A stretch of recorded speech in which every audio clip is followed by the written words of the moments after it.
highlighted by the presence of sophomore forward Kenny Green, a whirling dervish around the bucket, a man who leads his team in scoring and is having a super season. Depaul's Dallas Peachey is a sensational freshman from Philadelphia, just may be the best sixth man in college basketball, and exemplifies the bench strength which has made the Demons such a force.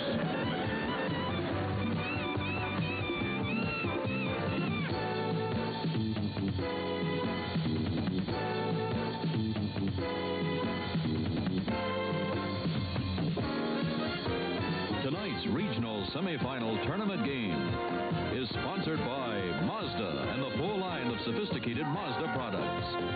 IBM and the new IBM PC Junior, a bright little addition to the family. And by McDonald's, together, McDonald's and you.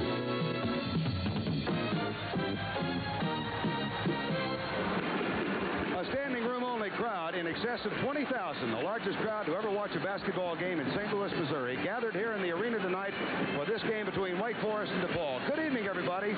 I'm Bert Lundquist, and this might be a theologian's delight. We've got the Demons against the Deacons. It ought to be a heck of a basketball game. Wake Forest comes in with 22 wins for the year, an outstanding season, and yet they are underdogs this evening against a team which has captured the imagination and indeed the sentiment of much of America. The Depaul Demons going after Ray Meyer's first national championship in the NCAA in this his final year as a head coach. Our expert analyst again tonight is Steve Brody. And Steve, I suppose for Wake Forest the key really is the play of their center, Anthony Peachey, tonight. It's no secret. They need his rebounding and his shot blocking ability for 40 minutes. He hasn't found out all season. He better not tonight. Now then, Depaul is 27-2 for the year. A bit of a surprise early on, no longer. They can beat you in any of several ways. They really can. They can just beat you on both ends, on the boards. They can beat you with defense. And I think most importantly and delightfully for the head coach, they can beat you with a team that just will go out and out-hustle you. That's the kind of game we expect tonight as Wake Forest comes in, a slight underdog, against the Depaul Blue Demons. We'll introduce the starting lineups here from St. Louis in just a moment. There's a lot of low-priced trucks out there, but this one's the best truck value. Mazda B2000 Sundowner. At $57.95, it's the only economy truck with a 5-speed, steel-belted radials, tinted glass, and full carpeting, all standard, which also happens to make it the lowest-priced truck in America with all that standard equipment. Takes a life, takes a life. Mazda's got the best truck value for just $57.95. IBM proudly introduces a bright little addition to the family. Name, PC Junior. Weight, 12 pounds. Small but powerful. PC Junior. Designed by IBM to make computing easy for everyone. PC Junior comes with bright ideas, like a keyboard that doesn't need a cord. It's called the Freeboard. There are picture instructions to help you get started and special overlays to help you find the right keys. You can get easy-to-use software like a word processing program. And more surprises. Games and graphics your kids won't believe, plus a starting price you won't believe. And with easy-to-add options, Junior can grow up real fast. PC Junior, the new family edition from IBM. Like a lot of people, I'm taking better care of my body. Better care of my skin, too. With Skin Bracer Aftershave. Shaving is rough, so I use Skin Bracer. It cools and smooths skin. Tightens pores. That's the tingle. Smells great, too. But Skin Bracer's not cologne. It's skin care that feels good. That's why more men are saying, thanks. I needed that. Skin Bracer, now in spice, too. Takes care of men who take care of their skin. Skin Bracer Aftershave. By men. We're back at the arena in St. Louis. Now let's go to our public address announcer, Fred Cook, for the introduction of the starting lineups. Good evening, ladies and gentlemen, and welcome to the arena for tonight's Midwest Regional semifinal game between the Demon Deacons of Wake Forest University and the Blue Demons of Depaul University. Now let's meet the starting lineups. For Wake Forest, step forward, a 6'6" sophomore from Eustis, Florida, number 21, Kenny Green. For Depaul, at 6'6" junior from Columbia, South Carolina, number 23, Tyrone Bogues. For Wake Forest at forward, a 6'5" junior from Kingsport, Tennessee, number 34, Lee Garber. For Depaul at forward, a 6'8" sophomore from Los Angeles, California, number 34, Kevin Holmes. For Wake Forest at center, a 6'9" senior from Goldsboro, North Carolina, number 55, Anthony Peachey. For Depaul at center, a 6'9" sophomore from Flint, Michigan, number 51, Marty Embry. For Wake Forest at guard, a 6'2" junior from Hollister, North Carolina, number 15, Delanoy Rudd. For Depaul at guard, a 6'4" senior from Newark, New Jersey, number 14, Jerry McMillan. For Wake Forest at guard, a 6'3" senior from Raleigh, North Carolina, number 20, Danny Young. For Depaul at guard, a 6'2" junior from Queens, New York, number 10, Kenny Patterson. Coaches for Wake Forest in his 12th season, Carl Tacey. For Depaul in his 42nd season, Ray Meyer.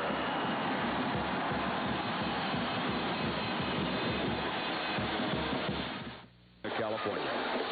20,000 plus on hand. They sold 1,500 standing room only tickets. No shot clock in the tournament, of course. And this much anticipated game between Depaul and Wake Forest just about underway.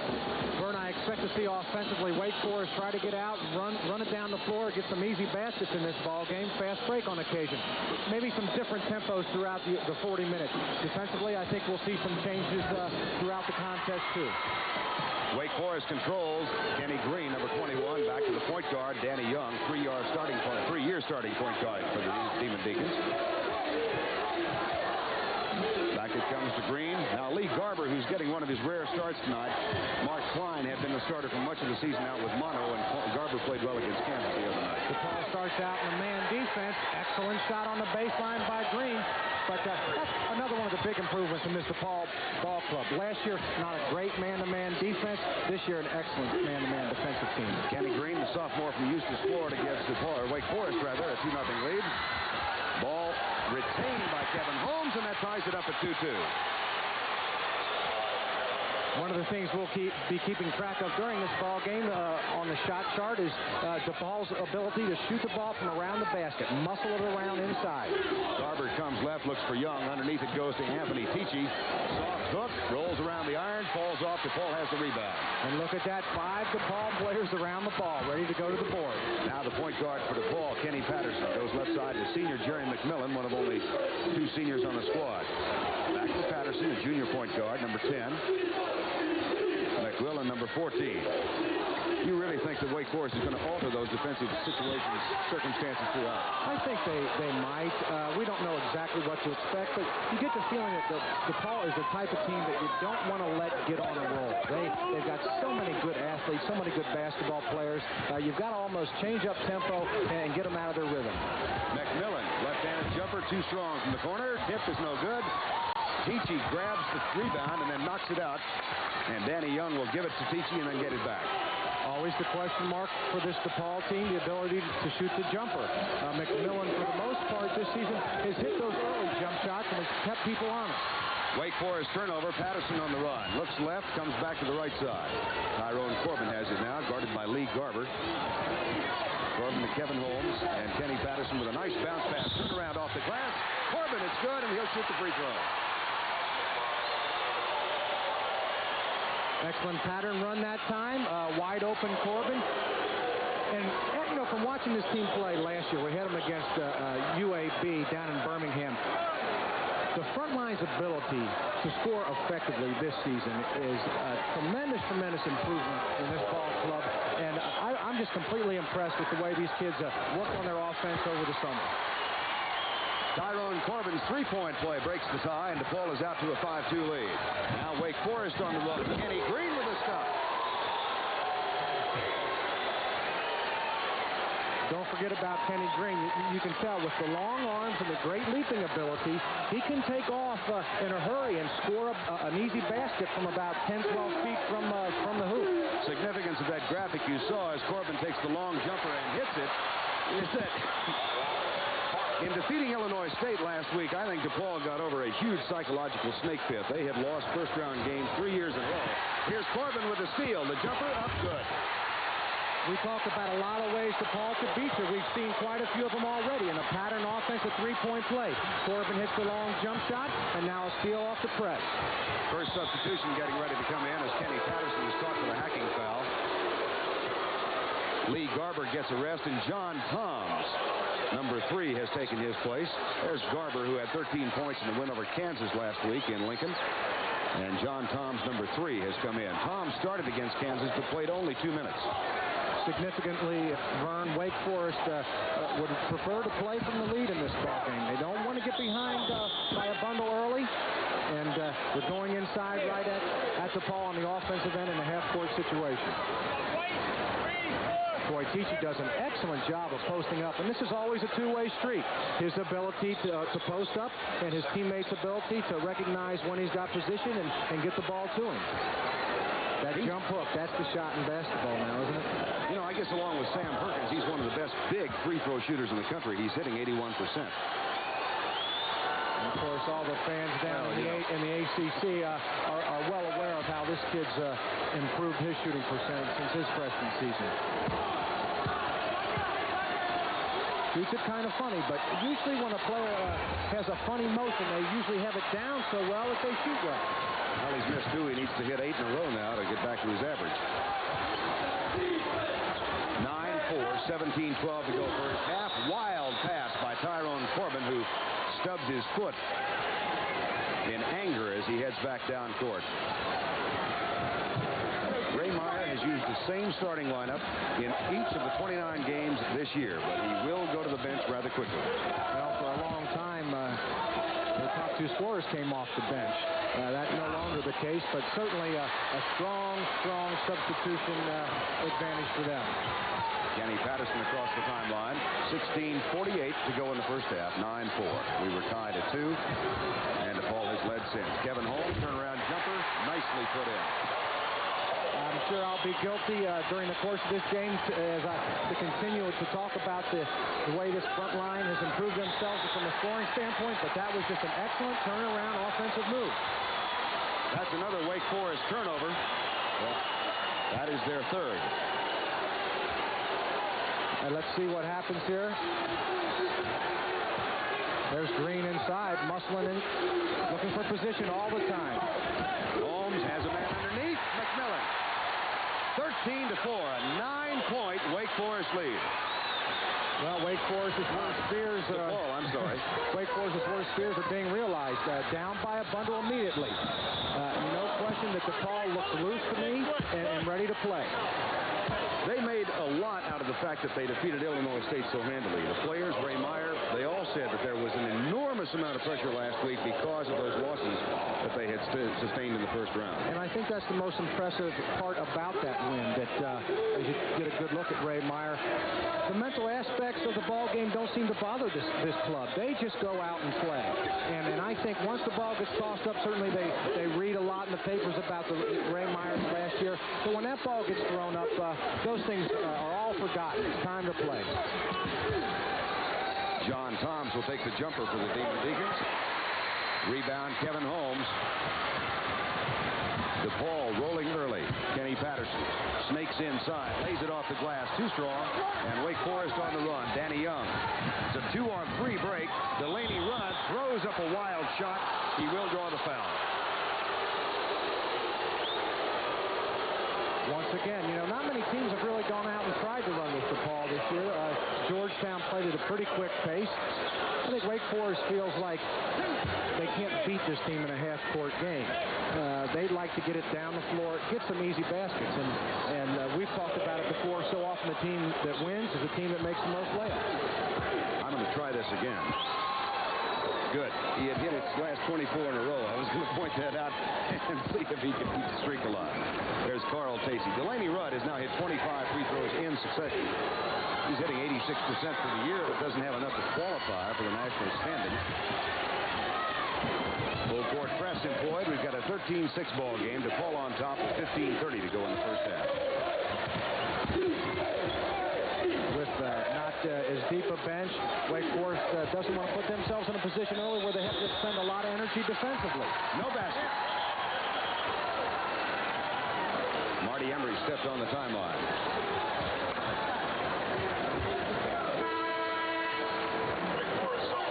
Wake Forest substitution now. Lee Garber back in. Number 34, the junior, and John Toms, the senior out of Shelby, North Carolina, will get a rest. Well, for the most part, in that fifth position, whoever plays the best off the bench is probably going to be the player who gets the most action. Danny Young, number 20, in the corner. They find Peachey underneath. He'll go to the line and shoot for three.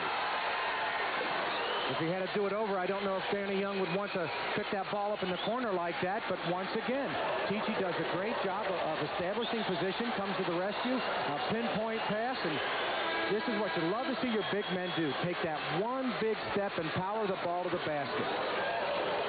And the freshman from Philadelphia makes his first appearance tonight. Dallas Comegys, a member of our CBS All-Freshman team. You voted for him, didn't you? I did. So did I.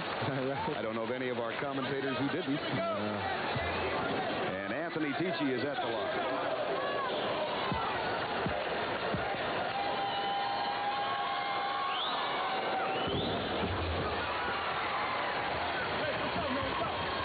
To a 4-point margin now, 13-9 with 15 minutes exactly remaining in the first half. We talked about the strength. You're going to see Tony Jackson in a minute. Jerry McMillan with a long jumper. That's good. Depaul's 34% of its scoring has come from the bench over the course of the season. Now take a look at the defense that Depaul is in now, Steve Grody. Back to a 2-3 now. Maybe would like to do this probably when they get ahead a little bit, but I don't think the coaching staff feels they're an excellent zone team. Maybe the strength of this ball club to play at a high pace and to keep constant pressure on you both offensively and defensively. Danny Young gets his first 2 points of the night. It's 15-11 with 14:20 to go in the game. Great pass. Oh, yeah. Oh, what a dandy pass. Little run and jump defense by Wake Forest that time, which they see a lot in the ACC. Trap at about the 5-second line. 2 sharp, crisp passes. Layup. Handled that situation very easily. Good strong move by Kenny Green, and he gets the foul from Tyrone Corbin. That is his second foul. And it brings Ray Meyer up off the bench. Green's been the type of player consistently scores inside. Doesn't really matter how big the people are. You have to be impressed with when he gets the ball, his first step to the basket, whether he's putting the ball on the floor or just taking that first step to get in position to score, is so quick.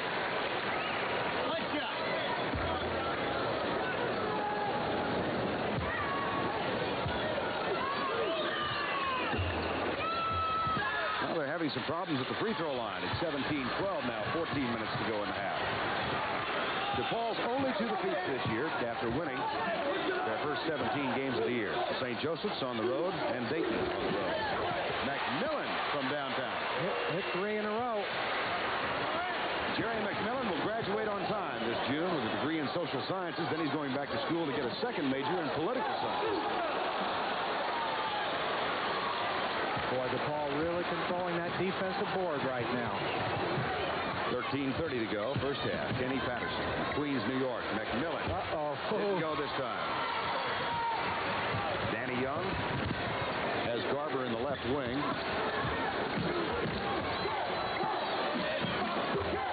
Basket falls.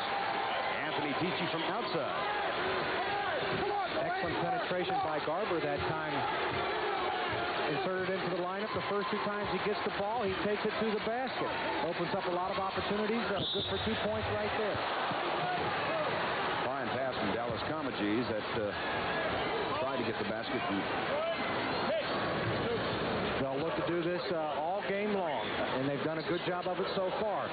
Impressed with the big man's ability along that front line to look inside and make the good pass. They'll take it in at Peachey and Green, try to get them in foul trouble. Kenny Green's first foul. Marty Embry at the line. Marty Embry, the man that Ray Meyer says is his most improved player this year. He's gone up against 5 7-foot centers, and there's won all 5 of them. Won each battle. This is a club that defeated Georgetown earlier this year in the Horizon after falling behind by 15 points. They came back to defeat the Hoyas 63-61. Matter of fact, in the NCAA computer rankings, they have the 5th most difficult schedule in NCAA basketball regular season this year. I'm so amused to see all the different computer rankings. Remember, so was I when we talked about how tough Louisville's schedule was last week. There's so many ways to compute that thing. Back to man-to-man, you get a good look at the defense now. Playing a lot of help inside, fronting on the post. Another good pass, little reach in. McMillan, walk. Oh. That's yet one more Wake Forest turnover. That is their 4th. Depaul has turned it over twice. 20-14 our score, 12:31 to go in the half. It's the power of Jimmy Connors.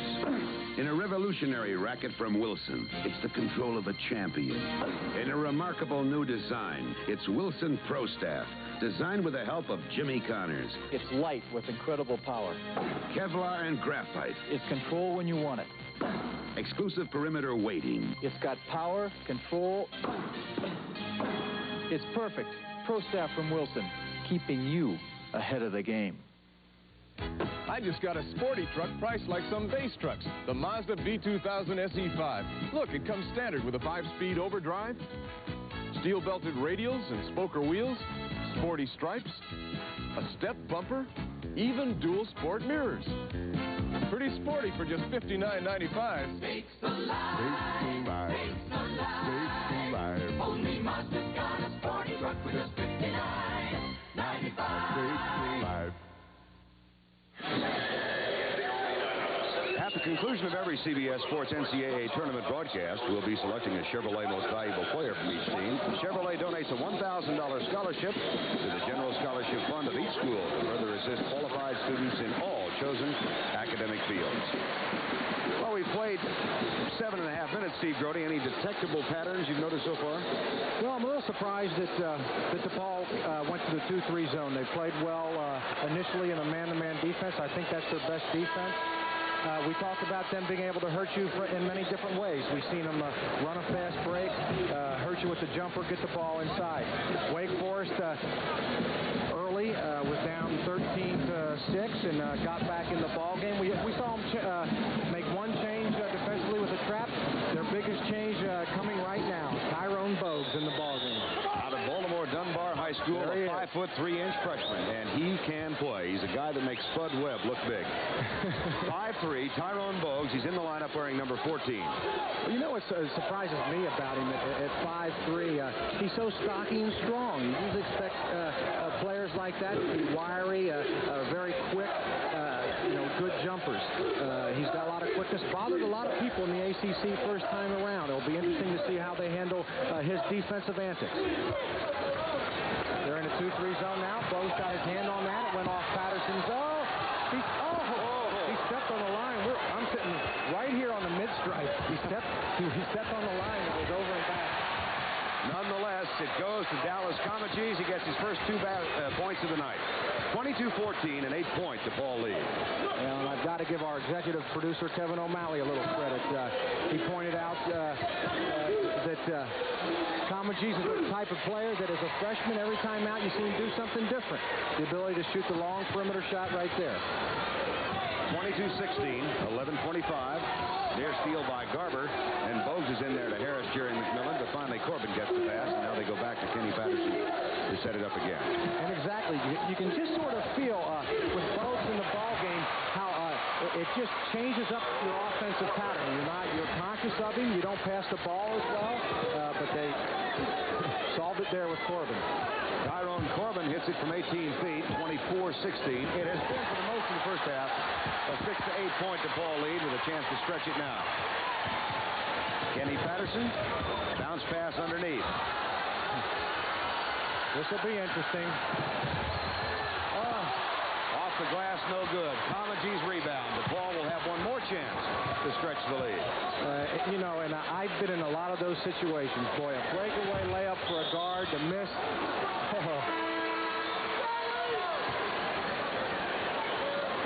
Once again, Bogues in the play. Quick hands right here, strips the ball, comes up with it. Tried to grab him right there. He just shook it off like a hand check. Just a shame right there. Boy, I don't know, but I can't remember Wake Forest getting an offensive rebound as yet in this ball game. Substitutions have come in. Mark Klein is one of those who's in the lineup for Wake Forest, number 42. Check the Depaul lineup now. Jackson has made his first appearance of the night. Tony Jackson, number 20. This is Comagie's off the glass. It won't fall. And Mark Klein, freshman, for Wake Forest, gets the rebound. So Bogues, the freshman, Klein, the freshman, Delaney Rudd on the right wing, number 15. This is Mark Klein, out for about 4 weeks with a case of mononucleosis. He's still not back at full strength. 10 minutes to go in the first half. Excuse me, Vern. Depaul back into a 2-3 zone. I would guess since Wake Forest has been successful posting up and scoring, that would be the reason. Look out, here comes Bogues. 24-16. Holmes walked. Turnover. Wake Forest ball.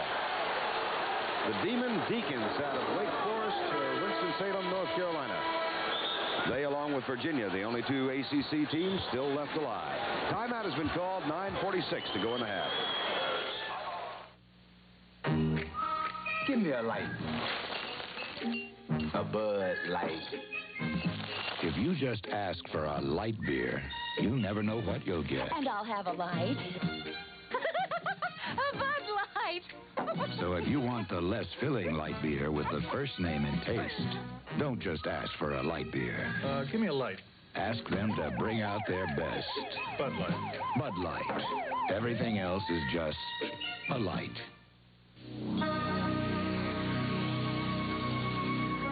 Over the years, every Mercedes-Benz has expressed the standards of its heritage.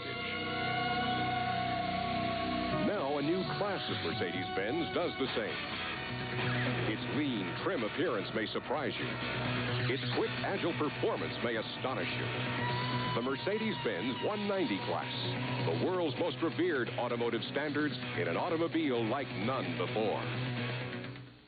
One of the world's most spectacular courses is the setting for a weekend of high-stakes golf. The PGA's top money winners compete in the Tournament Players Championship next weekend on CBS Sports.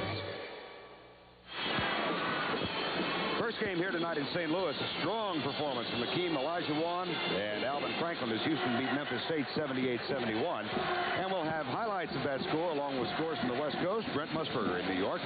Scores and highlights at halftime of our game. We've got 9:46 to go in the first half. Who'd have dreamt that Houston could beat Memphis State with Michael Young going 5 for 22 from the field? Boy, what an off night he had. Yet Alvin Franklin picked up the pace as and Olajuwon, I thought, played a very smart game tonight. He was the smartest player on the floor. In direct contrast to the two big fellows from Memphis State. Alvin Franklin probably doesn't get the credit maybe he deserves for that ball club success. Our game with 9:30 to go in the first half. Mark Klein, two-time All-State performer from West Virginia with a rebound that is blocked. And then it's put in by Kenny Green, number 21. Well, if they didn't get any offensive rebounds the first 11 minutes of the ball game, they got 3 right there. Back to a 6-point, Depaul lead. Klein in the ball game off the bench made 3 very good plays already. Anthony Peachey gets his first foul. He has not fouled out of a game this year, and it's vital that they get a good, strong 40 minutes out of him tonight because there's nothing behind him really on the bench. Well, and you know what you need is you've got to have a very smart player. Now, there are going to be times in the ball game where you've got to give up a layup. And once again, we saw that in the first half. Sometimes you just got to give one up to stay in the ball game. Maybe no other player on a team in the tournament now that needs to stay in the game. Obviously, Olajuwon, but Peachey, as important as Olajuwon is to Houston. Kevin Holmes, 8:48 to go in the half. Tony Jackson, number 20, starter last year, reserve role this year. Bogues. He is the only player Ray Meyer has ever gone to watch as a high school senior. Isn't that interesting? Yeah, in 42 years. I really like this camera angle. First time I've seen it this year. Get a picture of the whole half court, 2-3 zone. Look at the position inside. The 3 Depaul big men in there for the rebound. Bogues gets another rebound. Kenny Patterson has it. That's 4 rebounds already for Bogues. 8:15 to go, an 8-point Depaul lead. Wake Forest guards have done an excellent job of keeping Patterson out of the lane. Only penetrated 1 time, and believe me, this kid is tricky with the ball and tough to keep under control. Mark Klein, number 42, gives it back to Danny Young. They'll reset. Young looks toward Kenny Green, decides to find him at the post, and Rudd from the corner. Way up in the air, and Bogues with his 5th rebound. Uh-oh, break. The ball on the run. Corbin got it. 11 points for Tyrone Corbin.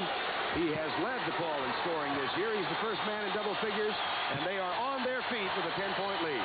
Exactly how you want the break run. If there's not an outlet, get it to the middle, run it right down the middle, look for the wing. Corbin, another soft touch. Klein has sparked this ball club. Interesting, we see a lot of the players wear undershirts now, and he wears a sleeveless undershirt under his jersey. Corbin looks underneath, finds the pass. Kenny Patterson with the layup. They're impressive. They certainly are. There's that kid right there. Kenny Green, the first player in double figures for the Deacons now with 11 points. 30-22 to fall by 8. Well, he is a smooth, explosive offensive player, isn't he? Good pass again. Takeaway, foul in the backcourt on Kevin Holmes. You can see that they're well drilled. When they see this trap coming, they know what to do. They break someone to the middle. The pass is there on time. Unfortunately, didn't finish off the play. Marty Embry comes back in, and Kevin Holmes heads to the bench as the first player with 3 fouls. There's Joey Meyer, you see, who will assume the coaching reins from his dad, Ray Meyer, next year. He became an assistant back in the early 70s, and this team has become the winningest team in college basketball over the last 7 years. And you hit it right on the head. He's got a lot to do with that. I don't think a lot of people will be surprised when this ball club continues to win when he takes over. Chuck Kepley coming in now for the Demons. He's a junior out of Roanoke, and Delaney Rudd will get a rest. Peachey back at the line. Been kind of a frustrating season for Rudd. A lot of injury problems. You know, and as a player, you just hate things you can't control, and injuries are frustrating. It's, you know, you like to be able to go out and play the ball game. Things that you have no control over, no good. Another turnover for Depaul as Bogues lost it, then draws the foul at the other end. So there, end-to-end mistakes by youngster out of Philadelphia, Dallas Bogues. Well, I'm going to look and see if maybe this isn't an official's mistake. This time, once again, a good pass inside, but Peachey jumps to the basket. He's jumping in. The defensive player, Bogues, is jumping up. They said it was on the foul. Bogues just asked him, what, on the arm? Say, yeah, I don't know. Must have hit him with the elbow.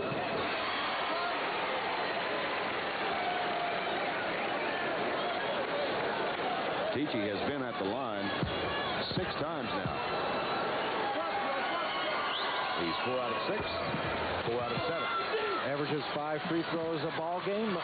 They're obviously, and they told us that. They were going to look inside, too. They were going to go right at Depaul in there.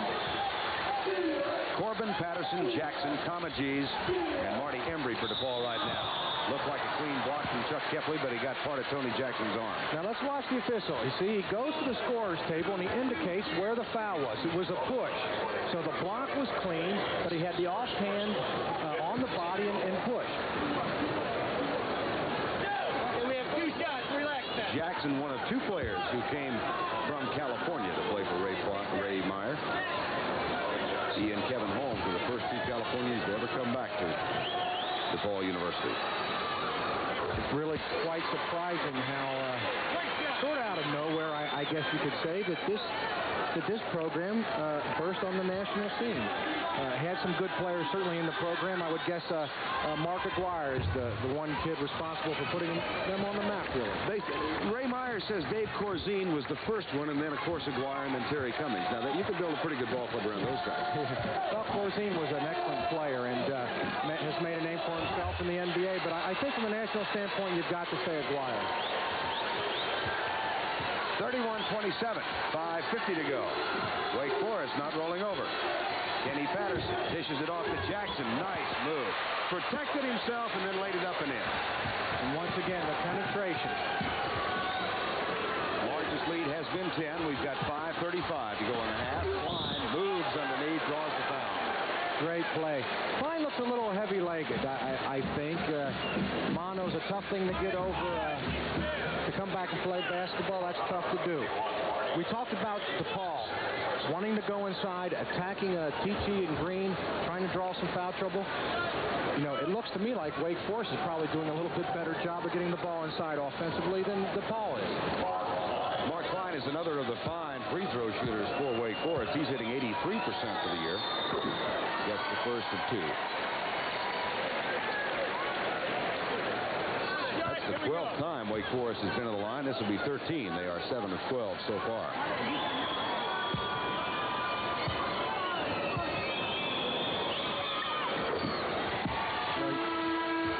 You look at most ball clubs, Vern, and the ones that have won a lot of ball games are generally the ones who have really outscored their opponents from the free throw line. DePaul's done that, shot 140 more attempts on the year. John Toms comes in and replaces Mark Klein. DePaul with a 4-point lead, 5.5 to go in the first half, 33-29. Why the inordinate number of trips to the free throw line for Wake Forest so far? Well, they've just done a great job of getting the ball inside. And I'm a little surprised that DePaul hasn't fronted them a little bit stronger. I mean, they come into this game thinking that they can out-physical Wake Forest, and I just don't think they've put the muscle on them. Jackson, nice timing, shot no good. Wake Forest, John Toms has it. Patterson with a steal, lays it up, misses it. Now another steal, Tony Jackson. Set it back up now. No, Don. Corbin, travel. I was going to say that might be a good chance. You got it back, take it out, set it up. They made a good pass. Corbin really does a great job of running the length of the court. Look at all the opportunities here. Peachey with the big hand in there, now the steal. Now, where's Corbin come from? Let's watch him. He's going to run right down the middle, and Jackson's going to make a great pass. Look at this. Somebody kill the ball. Look like Looney Tunes. Now you owe me $4 million, Dad. Free man.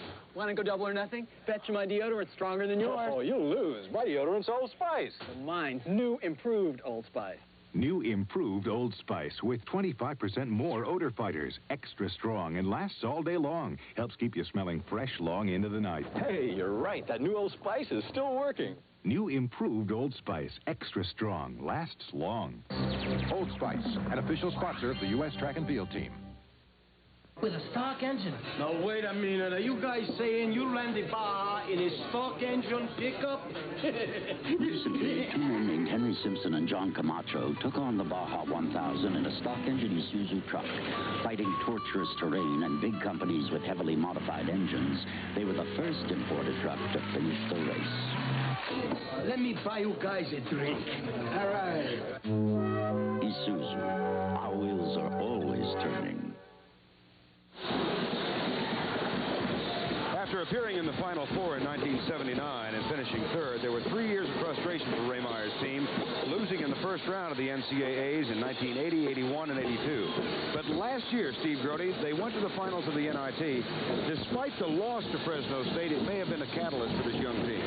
Well, it's amazing what winning can do for you, especially when you have success in tournament play. And, that elusive word that we use so much, team chemistry. DePaul has certainly got it this year. Amazing in Ray Meyer's travels around the United States this year in his final year. He has been honored at every stop, and yet he says the most meaningful aspect of his final season after 42 years has been his team. The way these kids have come together. Well, I think every coach and fans really appreciate teams that play hard, and we talked about that off the top of the show. DePaul off of that timeout, came out in a man-to-man, and with an out-of-bounds play, back to the zone. John Hahn, too strong. Comagees with another rebound. He's nearing double-digit rebounds in the first half, and he didn't play in the first 5.5 minutes. 33-29, 4:15 to go. 7 rebounds for Comagees already. Wake Forest has done an excellent job in this ball game, so far, getting back and preventing the fast break. Very few for either team, really. Kenny Patterson lays it off. Tyrone Corbin puts it up, draws the foul. Anthony Peachey, his second. Now, really keep this in mind. Peachey has not fouled out this year. They need him to full 40. Ray Meyer up off the bench. And Guy Lewis, who is in his 28th season at the University of Houston, will play the winner of this game. Will it be Carl Tacey, 51-year-old, 12-year head coach of Wake Forest, or 70-year-old Ray Meyer, now in his 42nd and final season? Well, I just want to make one observation. Guy Lewis made great coaching moves that I think was the difference in that first ball game. Philip Dumahanes for Memphis State was absolutely killing them the first half, shooting that wing bank shot that we've seen him shoot so many times. And he came out in a 1-3-1 zone the second half and really took that shot away, and I think that was the difference. Hard to know how you can win 530-some games, and they say you can't coach, isn't it? Well, I don't like pulling the ball out, like he did in the Final Four. But right. And once again, but he made a great defensive move in that game. People forget that he put Gordy Bryant on the big kid from North Carolina State and sat Michaud on the bench to start the second half. It was a great move. Mark Klein underneath, bounce pass, nice move to Delaney Rudd. It falls, and it's 35-31. And Mark Klein has sparked this ball club. Wake Forest is only down 4. They're in this ball game. Klein has penetrated. He's made some shots. He's really given them a lift in this first half. Good fake, Jackson. He did not travel, the official said. Peachey gets the rebound on the short shot, and there's a backcourt foul. Comagees looks over toward the bench. We're getting in foul trouble now. I know they've been to the line so many times here. Holmes has got 3. And Comagees and Embry both have 2. They are the other than that, they have spread it around. 3:08 to go in the half, 35-31. And Peachey is back at the line. Again. Impressed with Wake Forest's ability to hang in here this first half. DePaul got off to a quick start. Wake Forest stayed in there, hung in there, and now they're making the plays. Jerry McMillan comes back in. Marty Embry will get a rest. And Anthony Peachey is on the verge of growing roots at the free throw line on the left side. This will be his 8th free throw attempt in the first half. Many of the Houston teams still here. That's Benny Anders with the sunglasses. It's bright in here. It's bright in here. Got the CBS TV lights in here and everything. All right, Hollywood. 35-33. Wake Forest back to within 2. Wait till I put mine on. Little trap now by DePaul. McMillan underneath to Jackson. Too strong. Hit is good. Dallas Comagees. By the way, he's wearing tape on that left wrist. He sprained the wrist in practice March the 2nd. Nothing serious. It hasn't affected it. Little half-court trap by Wake Forest. If you can pass the ball well, certainly people are going to be out of position. You can get the easy shot or the rebound basket. Kenny Patterson with the steal and the layup. And bingo, it's a 6-point lead with 2.5 to go in the half. Largest lead has been 10. We got some guards out here with some tremendously quick hands. We saw Bogues get his on a couple of balls. Patterson's had a couple of steals, quickly using the hands and flicking the ball away. Officials rule that Jerry McMillan kicked the ball inadvertently. It'll be Wake Forest inbound. 2:18 remaining in the first half of play. DePaul does now what Louisville has done for so many years, and that man-to-man defense. they do a lot of switching now. Players with a lot of athletic ability, and McMillan and Jackson can play swing positions. Kenny Green misses, too strong. Jackson with the rebound. 39-33 after Wake Forest had gotten back to within 2. And we're in the final 150 of the first half from the arena in St. Louis, a crowd of 20,000 looking on. Vern Lundquist along with Steve Grody. Winner of this game goes up against Houston Sunday afternoon. You'll see it here on CBS. Pass too strong off Kamaji's hands, and Mark Klein gets it. Well, you wonder if maybe his wrist bothered him that time. It looked to me like it hit his left hand first and just unable to grab it. Wake Forest, by the way, 4 consecutive seasons of 20 or more wins. If they win tonight, it'll be a school record. They have never as a school won 23 in a season. Right side, Jackson. Kamaji. He walked. Excellent hands there that time. Boy, a lot of play that time.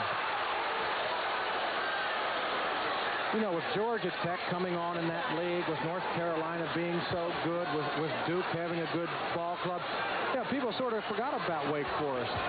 Here you see all the action on that last play. Underneath, Corbin. Too much. Danny Young leads the run. Delaney Rudd, nice fake, puts it up. Yep. Oh, super fake to set up the shot. 39-35, 50 seconds to go in the first half. It was tied at 2. And then Corbin got a 3-point play to make Depaul a 5-2 leader, and they have not trailed since. It has not been tied since early in the game. 2-3 zone, maybe just an extra minute to catch their breath before they go into halftime. It's been a well-played first half, well officiated. Only a couple calls that I saw missed.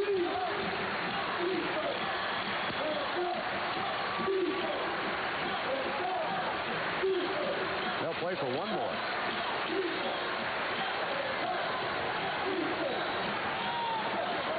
Well, time to get going, fellas. Yep. 10 seconds. Ray Meyer said do it. Patterson will take the jumper. Klein has the rebound.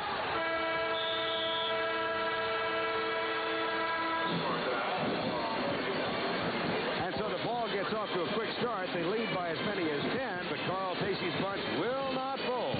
That's the end of the first half with our score, Depaul 39 and Wake Forest 35. CBS Sports coverage of the NCAA Basketball Championship will continue after this commercial message and a word from your local station. The Cavalry Scout. His job was to lead, to know the territory, to bring protection to people and property. That's why today the Cavalry Scout is the symbol of the independent agents who sell Kemper Insurance. Look us up in the yellow pages. Once you compare Kemper, you'll ride with us. Beautiful, exciting Hawaii is the home of the Women's Kemper Open. Join me, Kathy Whitworth, for all the action March 24th and 25th.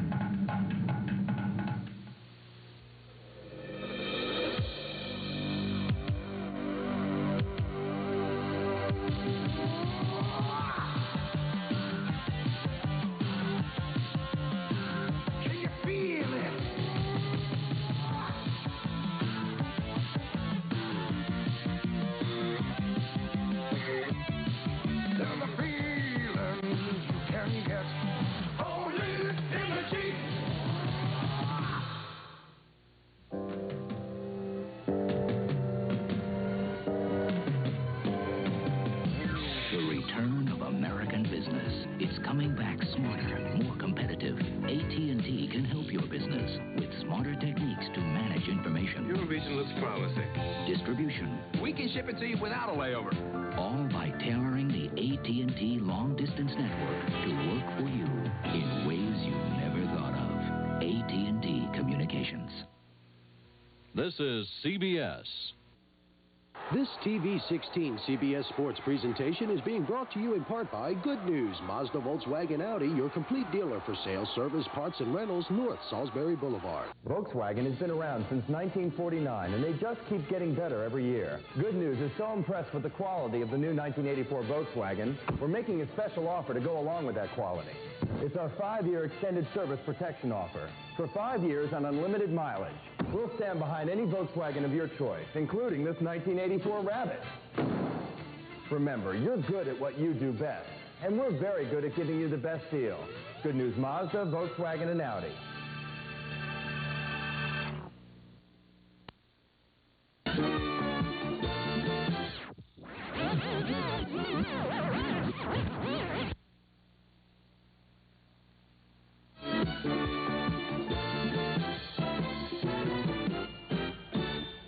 Welcome back to New York. I'm Brent Musburger, and a reminder that right after a tape of this game, a live bonus coverage of the conclusion of UNLV Georgetown from the West Regional. Already tonight now, we have these results. Houston has eliminated Memphis State 78-71. We'll play either Depaul or Wake Forest for the Midwest Regional Championship.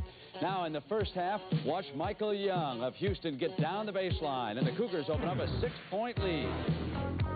Memphis State. Keith Lee takes the bounce pass here in the lane.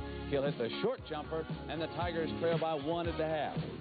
Second half, though, and watch Akeem Olajuwon with the block.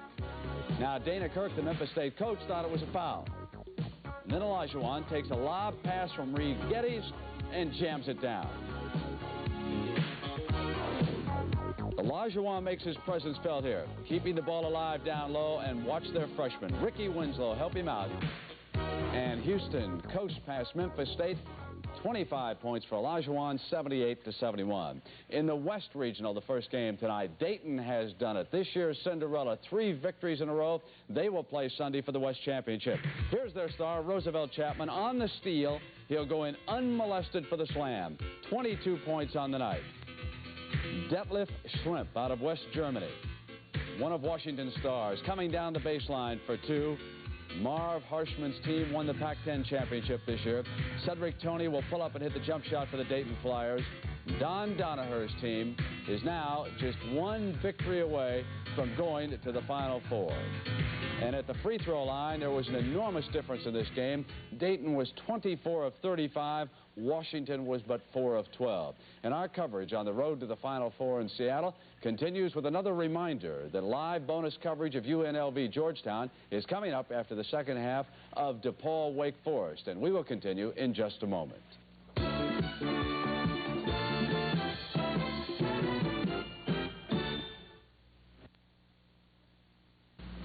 I took Rolaids for 10 years. Now I get better relief from Tempo. With Tempo, no more tongue. It took remarkable Tempo to make these heartburn and gas sufferers switch. Tempo's soft, not hard and chalky, so it dissolves fast, fights acid and gas. And the soft Tempo form holds more medicine than the leading tablet. 75% more acid-relieving medicine. Better relief than Rolaids or Tums. Switch to better relief.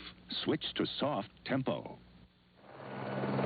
The Grand Coulee Dam, built to harness the power of the Columbia River and provide electricity for millions. That took bold imagination, and it made this country grow. Today, I see that same kind of imagination in hundreds of small to mid-sized companies whose new ideas, new jobs, and new technologies will continue to build America. At First Jersey Securities, we specialize in discovering such emerging growth companies for today's investors with vision. First Jersey Securities. Come grow with us. Sally Bell plays the piano a little better than she tumbles. But she tries hard at both. You can do it. McDonald's sponsors sports from gymnastic teams like Sally's to the Olympics for one reason. You can do it. We believe that tiny voice not only makes better athletes, it makes better kids. You can do it. McDonald's and you. Here! No shot! Right here! Right there! The most difficult call, I feel, in basketball is the charge block call. You have to see if the defensive man got his position. You have to determine when the offensive man has left the floor. It's a call that has to be made instantly. You don't have a lot of time to think about it, and you've got to sell the call, meaning you have to call it like you mean it, and you're absolutely sure of what it was. Basket interference and goaltending are probably the most difficult calls that I feel that I have to make in a basketball game. The importance of the call is such that you're either going to give someone 2 points or take it away. It happens so fast. It's up above the rim, and a lot of other things might have been going on before the shot took place. And all of a sudden, there it is. Somebody wipes it away, and we have to make an instantaneous decision. The preceding message provided by the NCAA.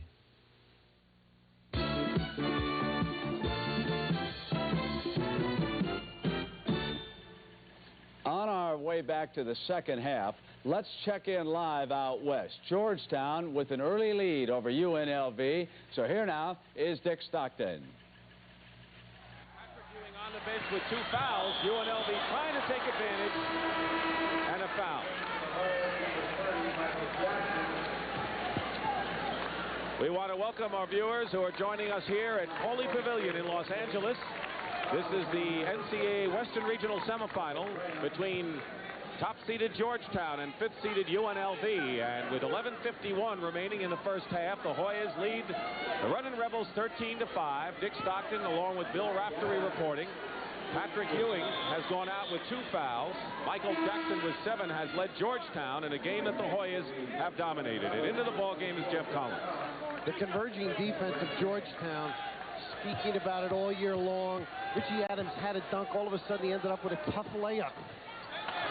Boone James went out of the ball game, and Adams misses the free throw. So UNLV is having trouble from the field and from the line.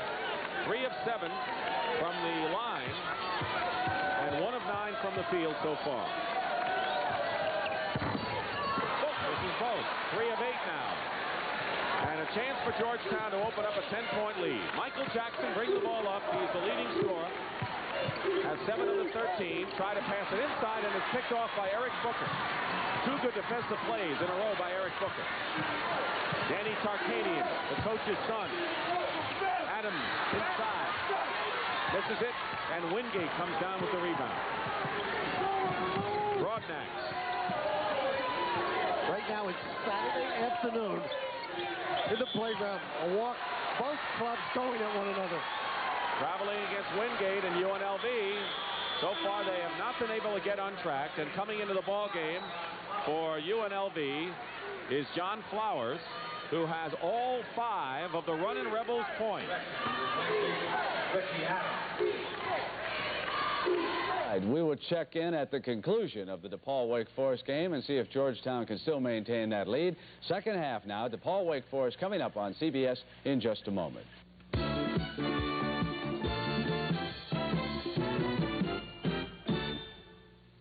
It was moving day. Things were going great. Till the moving truck died at the toll booth gate. The troopers were glaring. Tempers were flaring. Do I hear swearing? What's more, it started to pour. The tow truck came and we gave a cheer. Then the couch slid out the rear. Now I know rider trucks are newer. They're tougher, they're strong. And driving a bargain sure didn't pay. So next time I'll think this way. It's rider or it's wrong.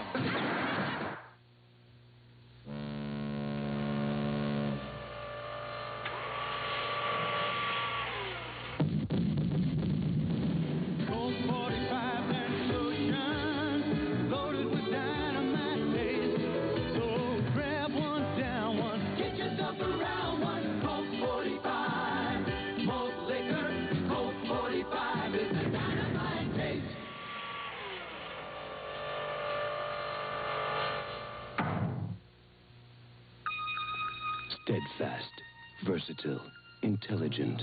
The mark of marathon champions and the Xerox 10 Series marathon copiers. Desktop, mid-sized, and high-volume copiers.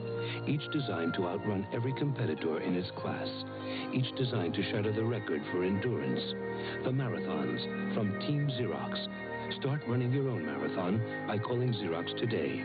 Official sponsor of the 1984 Olympics. Bigger engines work easy on oil. But today's smaller, higher revving engines are tougher. They can break down an oil's viscosity within 1,500 miles. That's why there's Castrol. Tests show Castrol suffers no significant breakdown of viscosity even after 5,000 miles. So use Castrol, because if you make things too hard on your engine could make things hard on you. Castrol, engineered for smaller cars. The official application form for tickets to the 1985 Men's Basketball Championship must be postmarked on April 3rd, 1984. Tickets are $43, which includes admission to the semifinals and final in Lexington, March 30th and April 1st. To get an application form, write University of Kentucky, Athletic Ticket Office, Memorial Coliseum, Lexington, Kentucky, 40506. The preceding message provided by the NCAA.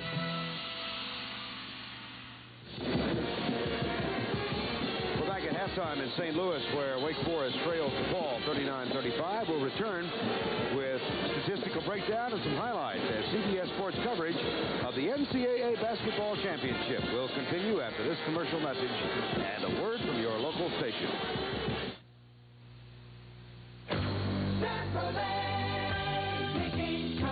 One company provides cars and trucks to satisfy the wants and needs of virtually every man and woman in the USA. That's today's Chevrolet. One company puts some of the world's most advanced manufacturing and design facilities to work for America. That's today's Chevrolet. America, you're on the move again. And Chevrolet is providing your wheels. And you. For the first time ever, Sears Die-Hard batteries for every type of vehicle are on sale. Save $5 to50 on Die-Hards for boats, motorcycles, garden tractors, trucks, and RVs. Save $15 in a Die-Hard for your car. America's #1 selling replacement auto battery. Now just $54.99. When we install a Die-Hard, we install confidence, day and night. There's more for your life at Sears. This is CBS. The Golden Door Shows presents the annual Quota Club Antique Show at the Ocean City Convention Hall, Friday, Saturday, and Sunday. Donation is $2. Good news, Mazda, Volkswagen, and Audi presents our 5-year extended service protection for limited time only on any new Audi. From the top-of-the-line Audi 5000S, the 4000, and even the new all-wheel drive Audi Quattro. It's time for you to take a look at an Audi, especially now during our 5-year extended service protection offer. Remember, you're good at what you do best, and we're very good at giving you the best deal. Good news, Mazda, Volkswagen, and Audi.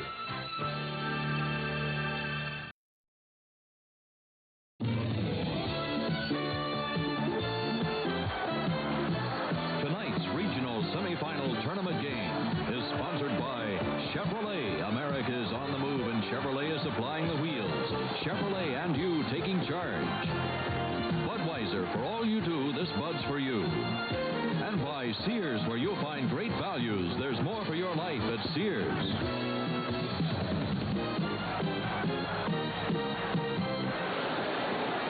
Standing room only sellout crowd in excess of 20,000 at the arena here in St. Louis, Missouri tonight for the second game of our Midwest semifinals. Houston won the first game, and Wake Forest trails Depaul 39-35. The largest lead in the first half was 10 by Depaul, but Wake Forest has just tenaciously, Steve Grody, hung in there. Well, and you look at some of the statistics, and you see that they're as even as the ball game has been. The turnovers dead even, 9 apiece. Matter of fact, we had a crazy sequence that kind of exemplifies the turnover factor in this ball game. They are even at 9-9, and they got a couple of them on either side on this sequence. A lot of strange plays inside. We've seen Wake Forest with a couple different opportunities like this to score, and this is really about 3 or 4 chances to get a basket here. Amazing that they come away with absolutely nothing. Holmes lost it twice. Now Corbin's going to get a chance. This is a great pass. Well, there's 3 of them in one sequence right there. Well, the turnovers are 9-9. The points off turnovers, however, Depaul has taken advantage of the 9 turnovers it has gotten, and they have 13 points so far. The one edge Wake Forest has so far is that they have been to the line 15 times, and they've done a fine job of converting 11 of 15. Depaul only 5 of 7. Wake Forest has been charged with 6 fouls in the first half, and Depaul only 10. Carl Tacey, I thought, has done a good job of keeping his team steady. They never panicked when they got down by 10. They never did, and really, you're right. The ability to get to the free throw line has been a difference. Remember we talked about when we came over to the game, as far as rebounding was concerned, we knew Peachey probably had to get a bundle. But we talked about either collectively or individually 1 or 2 guys coming up with big rebound nights. The team's got 14 13 rebounds. Anthony Peachey's got 1. The other guys are picking up the slack. And that's really, to me, the story. Wake Forest's ability to, on the offense and defensive end, to hold their own. There's Anthony Peachey right there. We have talked about Depaul being a sentimental favorite in this game. They are not, though, a Cinderella team because they were 27-2 at the end of regular season there, or at the current time. If there's a Cinderella team this year, the Dayton Flyers and Don Donaher. They did it again tonight in the West Regional. They knocked off Marv Harshman and the Washington Huskies. They are in the West Final, Regional Final. The final score, Dayton 64, Washington 58. They will meet the winner of either Georgetown or UNLV.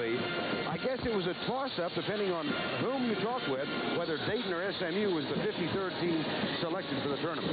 Right, and that's all conjecture. But you mentioned the most important thing in the first half when it comes to Dayton. They beat Depaul. And I've got to believe that had a lot to do with getting them into the tournament, because there were a lot of teams that could justify themselves being in that spot. Ray Meyer, his son Joey's assistant, glances back in the general vicinity where his wife of 44 years, Marge, and the rest of the family. All 6 of the children are here tonight. Most of the grandkids, all but one, are here tonight behind Ray Meyer. There's Marge and the family. The Meyer kids, all 3 boys played for their dad, and they are sitting there in the 3rd row hoping that there will be at least one more day and quite possibly 2 more. Well, you know, I think a lot of people, with him getting that UPI Coach of the Year, maybe a little sentimental things going on there with Gene Cady at Purdue and Lou Henson, but I think he has done an outstanding job, and I think it was a well-deserved award. Kenny Green draws the first foul of the second half, 39-35. 10 seconds have elapsed. Check the starting 5. Now, that is the 3rd foul on Kenny Green, who was high point in the ball game for Wake Forest with 13 points. And Dallas Comegys will go to the line. Green got 4 big rebounds. He was the leading rebounder. Young got 3. John Toms got 2. Klein off the bench. He had a very strong first half. 3 boards, 4 points. Drove the lane for a couple assists. Comegys had hit 25 of his last 28 free throws, and he splits it 50-50 on that effort. So he's now 26 out of 30. 40-35, back to a 5-point lead. Lee Garber, number 34. Peachey with the long jumper. It'll go. You wonder how that thing goes in. The guy jumps backwards and to the left and still puts it in. Check for what Wake Forest decides to do defensively to open the second half. Come out in a man-to-man, and once again, I really like that shot. Gives you a very good idea of what the offense is trying to do and how the defense is positioning itself. Delaney Rudd gets his left foot in the way of the basketball. It'll be inbounded by Marty Embry. Check the lineups now. Take a look at that wide angle from the end of the court. Jerry McMillan, Kenny Patterson, Dallas Comegys, Marty Embry, and Tyrone Corbin for DePaul. Lee Embry on Corbin right now. Underneath it goes to Embry. 2 points. You see it so often. There's so many good big men around the country now. If you let a big man get the ball down around the block, take a dribble, and turn into the lane, you're just not going to stop him. You've got to get some help defense, either the off forward or a guard, somebody position themselves to prevent him from turning into the basket. Second foul on Kenny Patterson from the Queens, New York.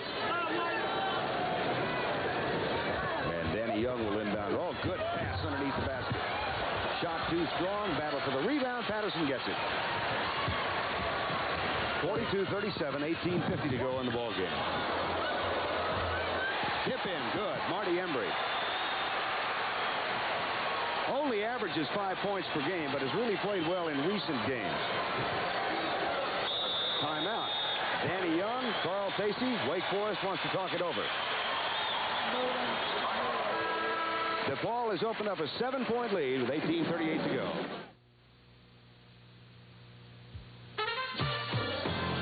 This buzz for everyone who's getting the 1984 Olympic Games ready for the world.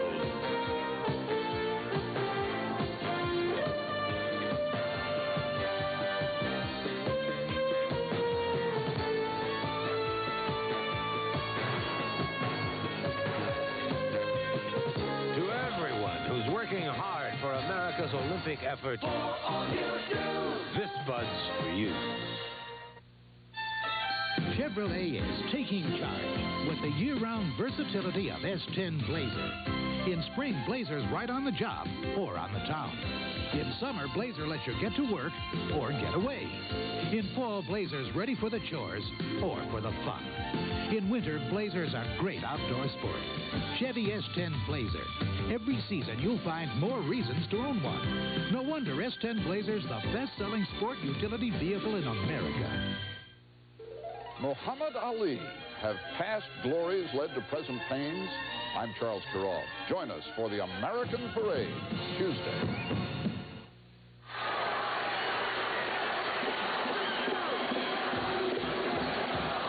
NCAA tournament representative at the Midwest Regional, Dave Hart, the athletic director of Missouri, who's admiring his profile right now. And right to his right is Frank Windegger, the tournament representative, also the athletic director at Texas Christian University. Had a nice dinner with Dave Hart and his son last year out in Albuquerque. Look forward to it again this year. He's looking right at us. 44-37, 18-28 remaining in the ball game. Largest lead of the game has been 10. Wake Forest has never led. They were tied at 2. Almost. Did he ever? Danny Young. Excellent timeout that time for Wake Forest. Corbin with a steal. Quick pass from McMillan to Kenny Patterson. He'll penetrate. Lays it up. Two strong rebounders also. And Peachey with a rebound. A foul underneath, however. Away from the ball, they caught Kenny Green, and this is getting critical for the Demon Deacons. That's the 4th foul on Kenny Green. Take a look at it, you look at the frustration on Kenny Patterson's face, and how often have Blue Demon fans seen that type of action? All the ability to get the ball to the basket, for some reason, has never been the type of player to get the shot to go down. Second team All-ACC this year, an average of 17 points per game. He's just a sophomore from Eustis, Florida, but he's out with 4 fouls, and Lee Garber is back in the lineup. Marty Embry will be at the line. Not that great a free throw shooter, hitting 50% for the year. If we can go back to Patterson again just for a second, very, very frustrating. You can tell by the look on his face. You see him there in the right-hand corner of the screen. Very important for him to never get frustrated and lose his game when his offense isn't clicking. The point guard is so important to every ball club. And I remember when we saw their game against UAB last year, we made the comment, if he improved as a point guard, this team would improve. And that's exactly what's happened. Wake Forest comes down with a rebound. I'm on a roll. I talk about what a great free throw shooter Peachey is, and he misses. I talk about what a forward Embry is, and he hits it. Wake Forest. By the way, the last time they were in the Final 16, as they are this year, was 1977. And the Deacons hit a team on a crusade that year. You'll recall that it was Al McGuire's final year at Marquette, and they went on to win the NCAA championship that year. Foul is on Tyrone Corbin, his second. Well, I think that time Depaul on the defensive end starts to feel themselves getting going here, and Corbin reached in that time a little aggressively, and official almost missed it and blew the whistle a little late. 2-3 zone off the out-of-bounds play. Klein, good. That's not an unfamiliar sight for ACC fans. Great form on that jump.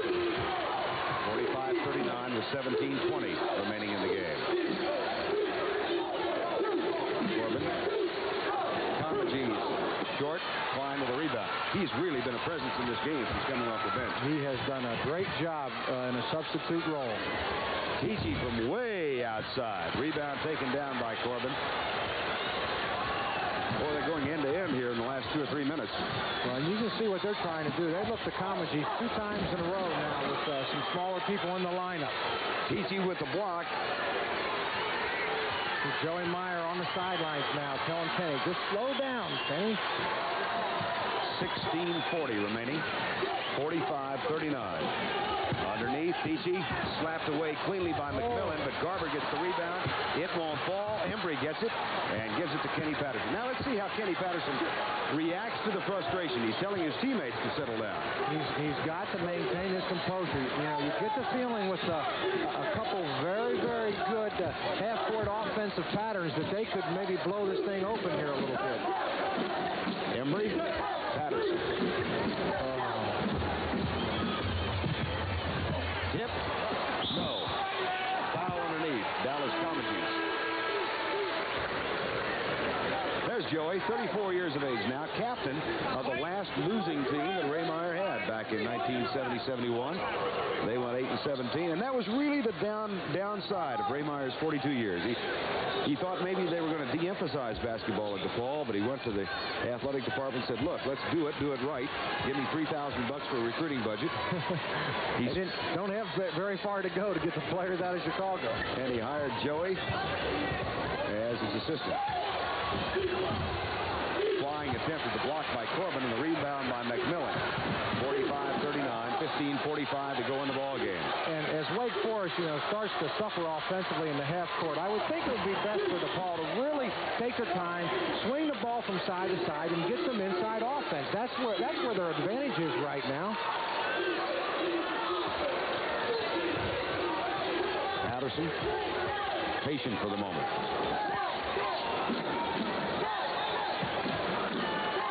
They're just not swinging the ball from side to side right now. Need a little movement. McMillan back to Patterson. He'll penetrate, puts it up. It's short. Frustration continues. Oh, look at Kenny. Patterson is really upset with himself. Now you feel, you just feel bad for any player who makes the good play, gets into the basket, and just can't get it to fall. He's a perfectionist. He describes himself as such, and he has been asked to adapt to the point guard role. Now the Depaul people, coaching staff are up in a huddle now. They've got Jackson going over. Maybe they're going to give Kenny a little rest and let him work this off on the bench. 14:50 remaining in the ball game. Depaul trying to go 28-2 and earn the right to meet Houston here on Sunday for a chance to go to the Final Four in Seattle. We'll be with you from St. Louis on Sunday, of course. Two teams really struggling offensively right now. Danny Young, harassed by Jerry McMillan. Peachey. Three men around him. One draws the foul. Corbin, his third. Don't you love it when all three officials blow the whistle and point to the same guy and he can't believe it? They give you that blank stare like, I can't believe it. Kenny Patterson is going to get a rest. He's averaging 35 minutes per game, so he's usually buzzer to buzzer, and Tony Jackson has come in. Boy, and let me tell you, there have been about 6 or 7 ball games where he's played every single minute. One overtime game I know where he's played 45 minutes. One reason for the frustration is DePaul's 2 of 12 from the field in this half. Yet they hold on to a 6-point lead because Wake Forest hasn't shot that well. Lee Garber almost moved. Shuffled his feet and got away with it. Yeah, he sure did. And Jackson gets the rebound for DePaul.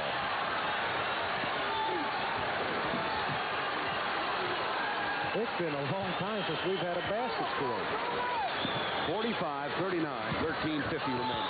Turnover. Wake Forest gets it back. Now, how do you explain something like this, Mr. Brody?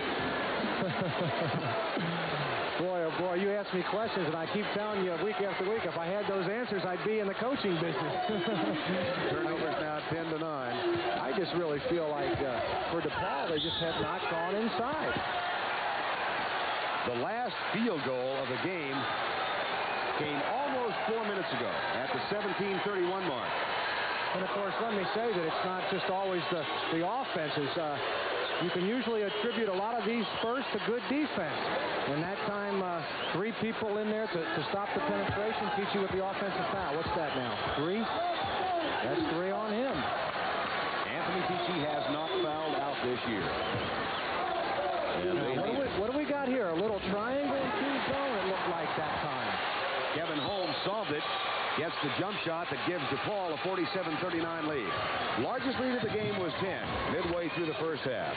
Peachey playing way outside. Sends a skip pass into the corner to Danny Young, who will not take the shot.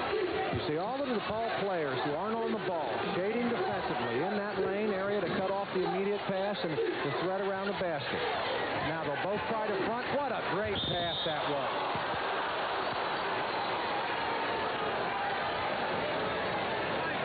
boy, not much room at all to get that bounce pass in there, and it was pinpointed. I was looking inside. Who threw that one?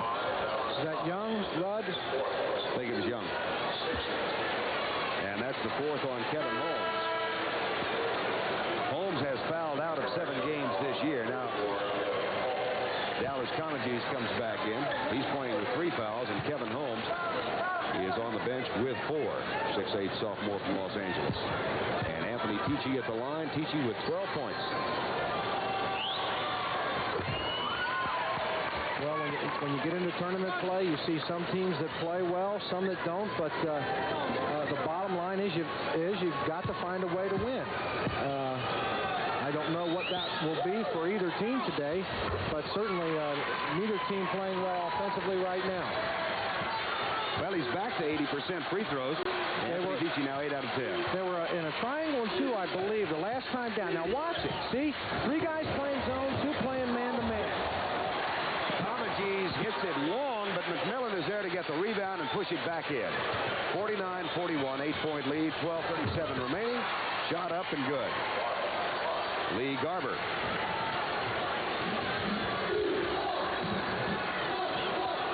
Six-point lead. Depaul.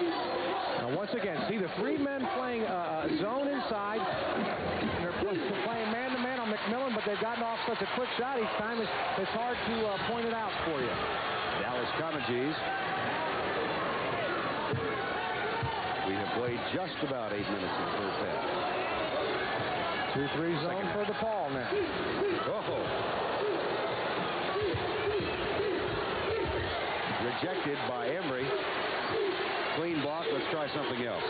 Well, a big height advantage for Depaul now. It'll be tough for them to score the ball inside. Peachey really the only one with enough size to get off a good shot. Delaney Rudd's shot will not fall, and Tony Jackson has the rebound. We've got 11:35 to go, and a chance now to equal the largest lead of the game. Now they're guarding Corbin and McMillan man-to-man. You've got Peachey, Garber, and Klein playing a 1-2 zone. Now you see it. Comegys tries to sneak a pass inside. McMillan saves it. How do you beat it? Well, you just find the open man. What you usually try to do is just run your regular offense and don't let the different defense change you a bit. Keep the ball off the floor. Well, always if you can pass the ball against any type of a zone, whether it's a gimmick type thing or not, that's the best way to beat it. At the other end, however, it's Lee Garber who gets 2, draws the foul from Embry, and will go to the line. Well, and Ray Meyer wants a timeout. I don't know if they've called it yet or not.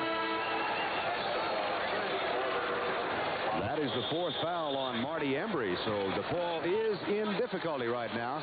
They have a 6-point lead with 10:58 to go. Chevrolet, taking charge.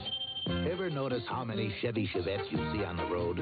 That's because Chevette's basic design hasn't changed in 9 years. A design so easy to service, many people do it themselves. And so dependable, 97% ever built are still going strong. Chevette, the lowest price car built in America, designed to please almost everybody. Chevrolet, and you. taking charge. If you're tired of airport lines, make them disappear. Announcing American Airlines No-Stop Check-In. Now thousands of travel agents and American ticket offices can give you all your boarding passes before you get to the airport. So at the airport, there's just no stopping you. American Airlines No-Stop Check-In. You can go right on board. We're American Airlines, doing what we do best.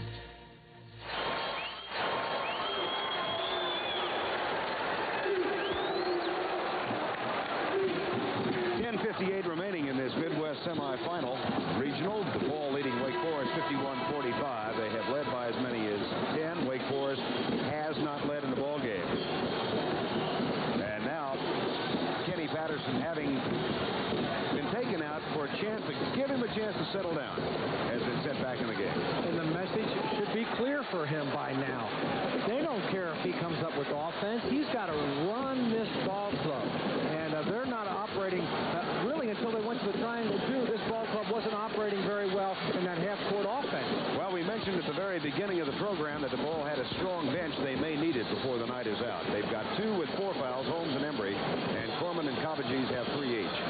basket right before we left you for the timeout. Garber did a great job of getting the ball on the board, Vern, and that's about the only way you can score when you're a small guy out height inside. Got it to the board in a hurry, drew the foul, chance for a three-point play, and really a big play, I think, at this juncture of the game. Interesting tactical decision now by Carl Tacey, because Kenny Green is coming back in with 10:58 to go in the game, and he is playing with 4 fouls. Well, when he's on the bench, it's just like being fouled out. You know, hey, if you're going to go down with your best playing. Still in that triangle and 2, guarding McMillan and Jackson now. Peachey Green and Klein playing a triangle zone. Jackson has it hit the side of the backboard.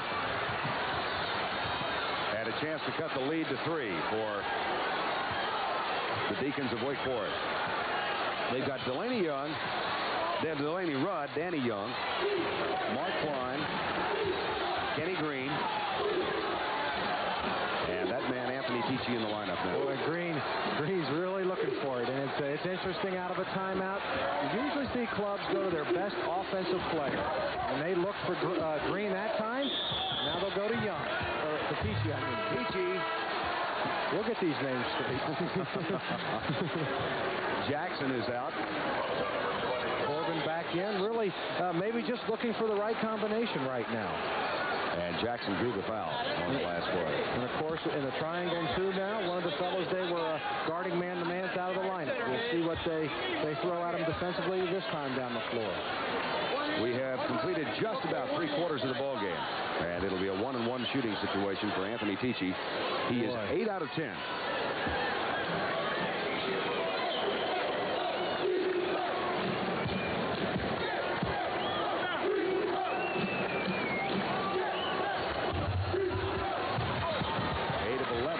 Grabs the rebound. Well, you can hear the crowd now getting a little frustrated. They'd like to see something happen here. Triangle and 2 again. Guarding Corbin as Jackson went out of the lineup. Corbin looks underneath, settles for Patterson back on the left side. I'll tell you what this defense allows is you've seen those kind of passes right there. Gives you the opportunity to really reverse the ball. Patterson finally has it fall after it sees 360 degrees of the rim. 53-46, 9:30 to go. Shot no good. Rebound. Ken Green is up and in. Maybe Green got away with an over the back right there. Crowd thinks so. 9:20 to go. 15 points for Kenny Green.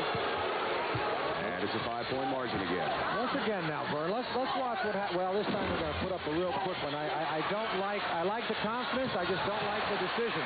Patterson 1-on-3 and wisely comes back and sets it up. Smart play. Comagese is going for it. Comagese has got it.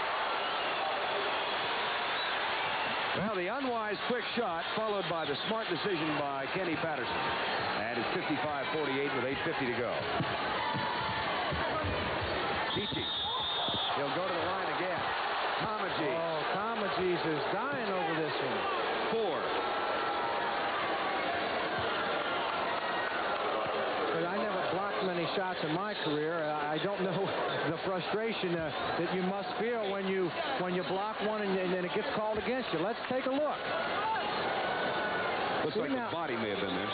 Well, but see, and you and I have gone back and forth on this all season long. The offensive player jumps in. The defensive player jumps straight up. There's body contact. It's the offensive player that's generally causing the contact. Let's see if it looks the same from this angle. I think that's all ball, and Peachey initiates the contact. I think you must have been a defensive specialist at Michigan. You did some homework on me, huh? 55-49, 8:40 to go. Comagese. 3 men with 4 fouls for Depaul now. Patterson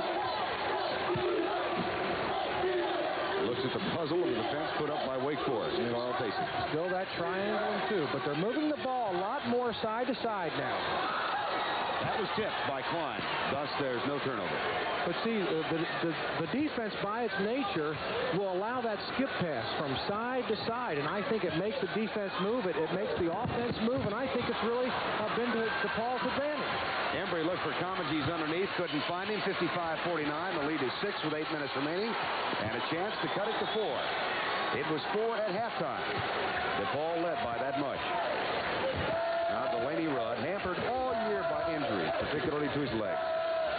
Left side to Danny Young. They're really looking inside to try to get it to Green. Great rebound by Embry. It'll be so important now for Green and Peachey to be very, very smart, not pick up a dumb foul. Man-to-man this time. I think the rest helped Kenny Patterson, Steve, because he really has settled down, it seems. Now he'll penetrate, comes back out when nothing is there. That's a nice job. That's a nice job. All right, now let's run some offense here, fellas. Jerry McMillan. As you can see him. Oh, great! Nice pass. What a great pass from Kenny Patterson. 57-49, 7:05 to go. Whistle before the basket, or the shot. Now, Wake Forest is not going to roll up and dive, but look at this. Once again, you know, it's a two-man game. Now, they got it on the wing. You can't get it inside because he's fronted. Throw it back to the point. It gives you the better angle. Embry does a good job of keeping him on the back. Pinpoint pass. That's the 4th foul on Tyrone Corbin. Now, the best way to answer a big basket like that is to get it down the floor in a hurry, because a lot of times after a big play, the crowd makes a lot of noise. You forget to get back on defense. They beat him down the floor, got to the block, got it inside the Green, and he's on the free throw line. Kenny Green with 16 points. He's playing with 4 fouls. That shaves the margin back to 6. 57-51, 7:01 remaining in the game. Now we're under 6-7 minutes. Patterson, Corbin, Comegys, McMillan, and Embry, the quintet for Depaul. Into that jump man defense that really lines up as a 1-3-1 sometimes, and that's how you beat it. Crisp pass. That overhead skip pass is really the thing to do. And once again, I think it's the triangle and 2 that's really helped this offense out. 59-51, 6.5 remaining.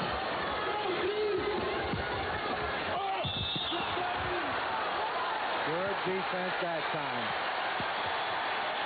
Rudd goes up in the air with not much of an idea of what to do, and the turnover, offensive foul. Now, once again, look at that. 1, 2, 3. You know, if it was a hockey game, there'd have been 3 people that got an assist on that one. Nice quick pass from Marty Embry into the corner to set up the pass underneath. We've got 6:26 remaining, a 59-51 game. Full-court defensive pressure. And as the game wears on, that may be what stares Wake Forest in the face, having to come out and really apply the pressure 94 feet. Underneath, they lost it. Embry couldn't control. It was Corbin's fault, though. The pass didn't travel enough of a distance for how hard it was thrown. Big basket. Nice soft jumper from Danny Young. And that puts him right back in the thick of things, trailing by 6 with just under 6 minutes to go. Patterson, bounce pass. Corbin won't go. Rebound. Kenny Green quickly out to Danny Young. Wake Forest on the run. Oh, good pass underneath from Young. Anthony Peachey with the basket. I was just about to say that to the naked eye, Danny Young's game can kind of get away from you a little bit because he's not flashy. He's very smooth. Nicknamed the Cool Breeze, and that's what he's been the last 2 times on the offensive end, made both the plays. Wake Forest giving tenacity new meaning. Back in a minute. You know people like us, we're teachers, firemen, people just like you. These are the uniforms we wear at work. But these are the uniforms we wear when we serve part-time in the Reserves and the National Guard. You see, in the Reserves and the Guard, you not only serve your country, you're part of a first-rate team, training alongside real buddies. Yet while you serve, you can live at home and keep your full-time job. Because in the Reserves and the Guard, you don't have to give up one life to live another. The Reserves and the National Guard. Talk to your local recruiter. Today, competition competition is tougher than ever. With thousands of new businesses opening, you have to be smarter than the people down the street. You need smarter ways to manage your cash flow, inventory, We'll ship it by air. customer relations. Just use our 800 number. By tailoring AT&T Watts and 800 service in ways you never thought of, you can handle the competition wherever it comes from. AT&T Communications.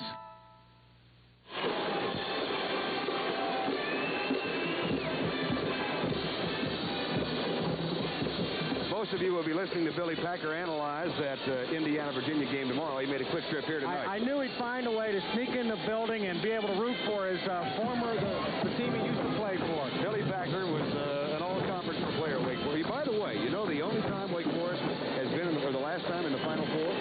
Hey, how many times do you think he's told everybody? Trivia time. 1962. Billy Packer was a guard on that team. Billy Packer and Len Chappell led that team, and the Final Four, they lost to an Ohio State team that was led by a couple of guys you may have heard of, Jerry Lucas and John Havlicek. Siegfried and Noel. I think they're now alive and doing a magic act in Las Vegas. Bobby Knight was on the bench on that team. Here's the turnaround. Tucker Comegys. Said it earlier in the ball game, off the timeout. Like to see what teams do. Generally go to their best man offensively or to their best play. The ball goes immediately inside. Tyrone Bogues back in the lineup at 5-3 now for the Deacons. Walk. Quick hands by Patterson that time, and he did walk. They got Ray Meyer. Ray is irate. Meyer was up and off the bench in a minute. In a second, rather. Now, the rule here is that you've got to give that offensive player one step. Now, they gave him the one step, but he took two. Now, if you block him as he turns around and takes that first step, it is a block. And you can't draw the charge on that first step, but he walked as he tried to avoid contact. Wake Forest has never led in this game. Oh, I beg your pardon. They led 2-0. And then it was 2-2. They have not led since then. They trailed by as many as 10 in the first half, by as many as 8 in this half, and they cut the lead back to 4 again, 61-57 with 4:40 to go. Boy, and I just really like this Green kid. I was told coming in that he's the kind of player that can score against anybody. It doesn't matter. He's proved that tonight. Explosive offensive player. Kenny Green with 19 points. Good pass underneath from Patterson. Corbin, it won't fall. They're having a tussle on the rebounds. This one will go to Paul's way.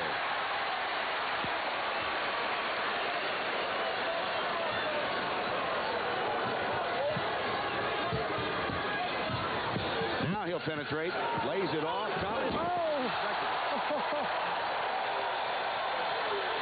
Dallas Comegys. 63-57, back to a 6-point edge. 17 points for Comegys. Comegys is fired up. Boy, look at the fire in his eyes. He's yelling out signals now. He's telling everybody who to play. Too strong. Corbin with a rebound. Almost fouled in the backcourt by Mark Klein. Now Patterson, watch Bogues. You got to watch him from behind. This is where he'll get you.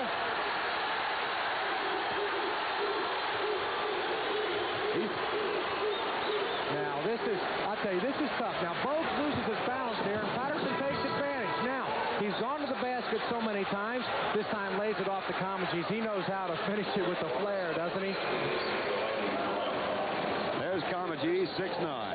Boy, he's got a look of intensity on his face here down the stretch. Delaney Rudd back in the lineup now for Wake Forest. They've got him on Patterson. Comegys.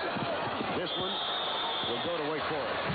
Well, and the Depaul coaching staff doesn't like that shot. And they got all over Comegys that time after he took it, and they pointed to the clock.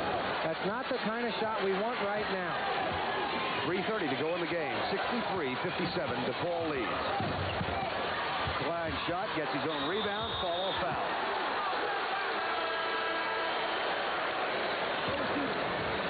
Jerry McMillan draws the foul. He's got only 2. Depaul playing with Corbin 4 fouls. Holmes on the bench with 4. Embry with 4. And Comegys with 4. And Ray Meyer wanting desperately to get at least one more game. But, you know, you see so many games like this. Opportunities to maybe put a team away.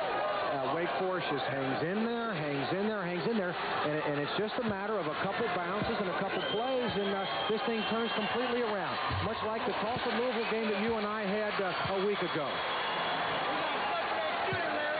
Klein can't hit the first. He's an 83% free throw shooter. Freshman from South Williamson, Kentucky, who is 2 of 3 now. Missed them both. Rebound, Wake Forest. And no good. Portland, big rebound. Boy, that is unfortunate. Green just missed the shot. What a chance to cut it to 4 on 2 free throws, and then a chance at an offensive rebound. Quick pass, Patterson into the corner. Not there. Tip is in. Jerry McMillan, of all people. The guard was in and up to tip it in. Danny Young. No. Comegee's rebound. Boy, maybe guilty of trying to get it back a little too quick that time. Patterson lose it? He lost it. Ray Meyer off the bench again.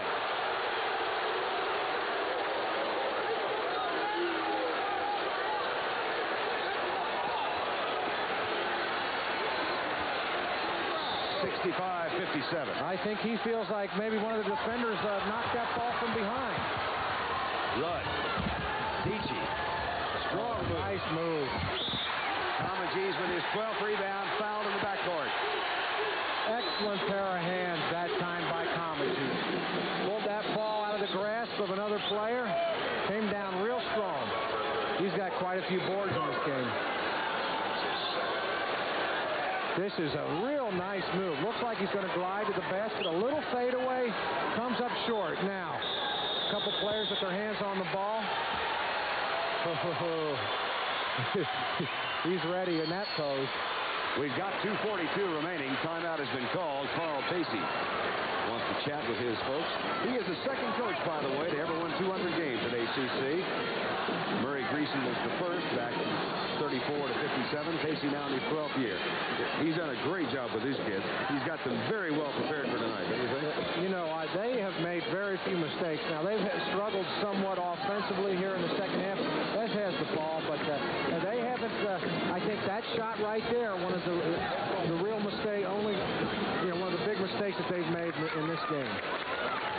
How many times in 42 years has Ray Meyer, well, at least 1,000 in 1,000 games has bust. And there's his wife, Marge.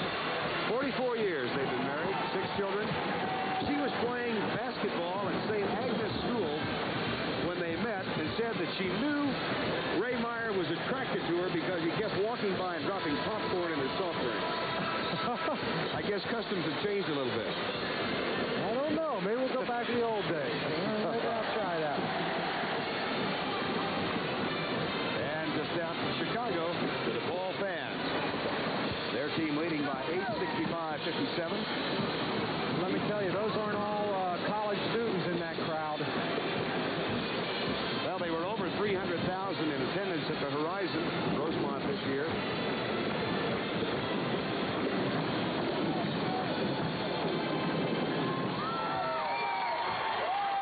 By the way, you're wondering just how well-dressed this Depaul band is. They played a concert in Chicago this evening, then caught a plane down for the game. Double duty. 2:42 to play. Game on the line. Kenny Patterson has played alertly, patiently, since getting a rest early in the second half when he was frustrated when shots wouldn't fall. Tony Jackson. No foul on Peachey. Peachey with a rebound. Young. Good deflection by Patterson. Knocks it out of bounds. Patterson again. Really making a lot of plays. Can't remember the last time I saw a game where one player got his hand on so many balls. 3 guards in the lineup now. Jackson, McMillan, and Patterson. I would guess offensively looking to run a little time now. Young passes on the shot. Rudd will take it. Puts it up. Can't. Hey, it's a 6-point ball game. There's the press. McMillan finds Patterson. Reach-in foul. Over the back by Danny Young.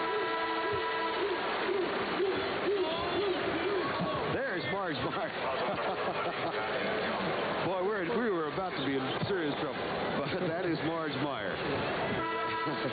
There's a lady sitting, that's Dr. Jackie Allen, a family friend, who is sitting next to Marge. And there's a Marge Meyer look-alike contest that they ran in Depaul earlier this year. The winner got a free trip to the Midwest Regionals, and she's sitting just a row away. That's a pretty good story you just told. Had to get us off the hook. I'd like to talk with Ray Meyer about the game after it's over, not about identifying his wife. 2 minutes and we'll know. 65-59. 2-3 zone. Going to try to force everything to the outside. Great play by Peachey. Green with a basket. He's got 21 points. Leads all scorers. 65-61. It's back to a 4-point game. McMillan. Double team. Good pass. Patterson tipped away. Battle for it. Now Wake Forest can cut it to 2.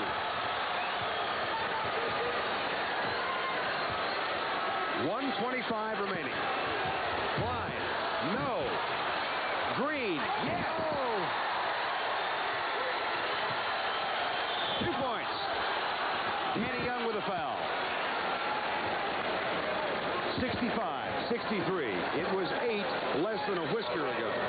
And, you know, this has been sort of the trademark of Wake Forest teams, although they've been down by much larger margins in ball games this year against Duke and Maryland. But they've been the type of team that's been able to put a quick offensive spurt together in the second half. They just reeled off 6 quick ones in about 45 seconds. Big free throws. That's his first of the night. And there's a little bit of relief in his countenance right now. 8 assists tonight, but his first free throw, that's 7 points for Kenny Patterson. He's only hitting 59% from the line for the year, and he has only been there 89 times, counting this one. Once again, whether it be good or bad, Kenny Patterson involved in so many plays all game long. Gets them both. Kevin Holmes is back in the lineup for the Blue Demons of Depaul. Danny Young. Delaney Rudd. Foul. Oh. Patterson thought they were going to call traveling when he heard the whistle.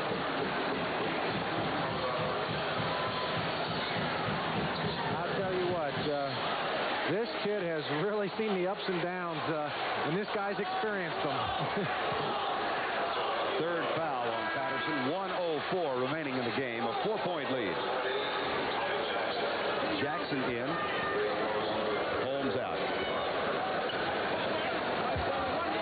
And at the line, Delaney Rudd.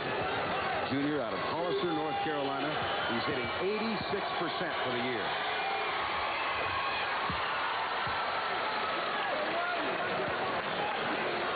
I've said it many times.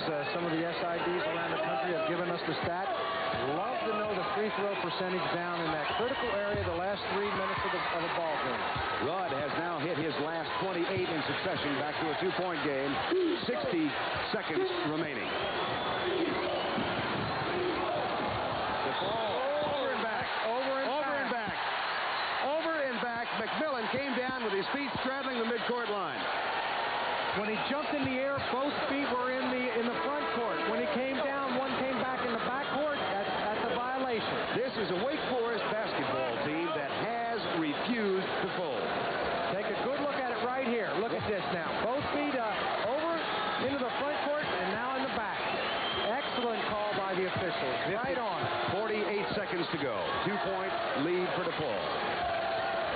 Delaney Rudd looks underneath. Now Peachey comes out.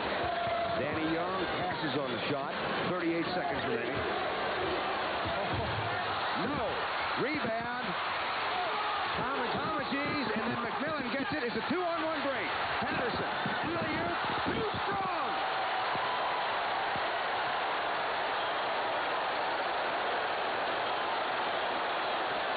That tells it all right there. Coming back at you now. 20 seconds, Wake Forest timeout. Patterson tried to get a little fancy on a 2-on-1 break. And he threw it away. Timeout has been called with a 2-point Depaul lead. This is my hideout. I build golf clubs here. And it's amazing how they've changed over the years. Same with Pennzoil. When you think how much cars have changed, you know Pennzoil can't just keep up. It's got to stay ahead. And it has. Pennzoil started with quality. And you know, they keep right on delivering it. And somewhere around here, I've got an old tractor to prove it. Pennzoil, quality protection. Ask for it. A $390 one-way drop-off charge? Nobody mentioned that. I'm sorry. We're sorry. So sorry. So sorry. Please accept my apology. Only National guarantees one-way rentals with unlimited free mileage for only $10 a day more than our regular low rates. Guaranteed. And if we don't deliver, you'll get $50 off your next rental. We give you national attention, and that's the truth.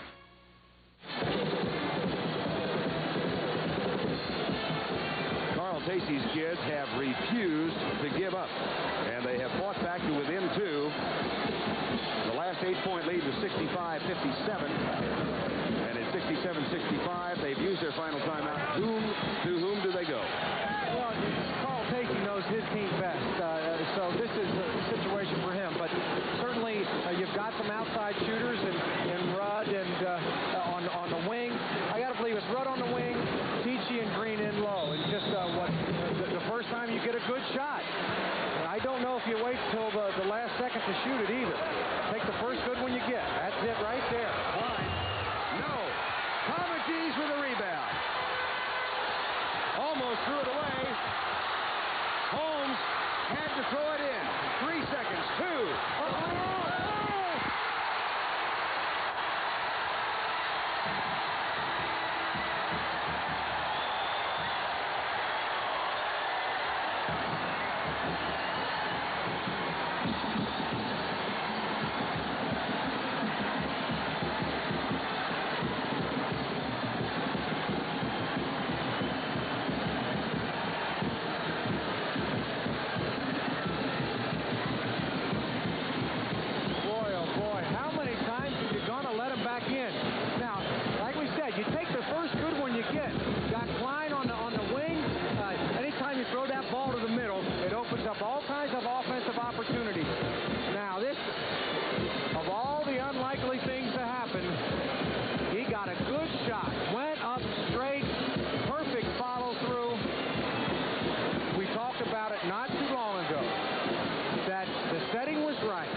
Ray Meyer's team was outscored 10-2.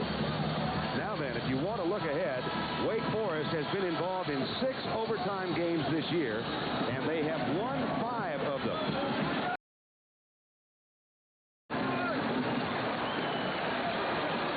Depaul is 2-0. They beat Creighton and they beat St. John's, both by identical scores of 59-57. But they've got to be shaking right now from the shellacking they took in the last 3:07, and they had 2 or 3 moments where they could have salted the victory.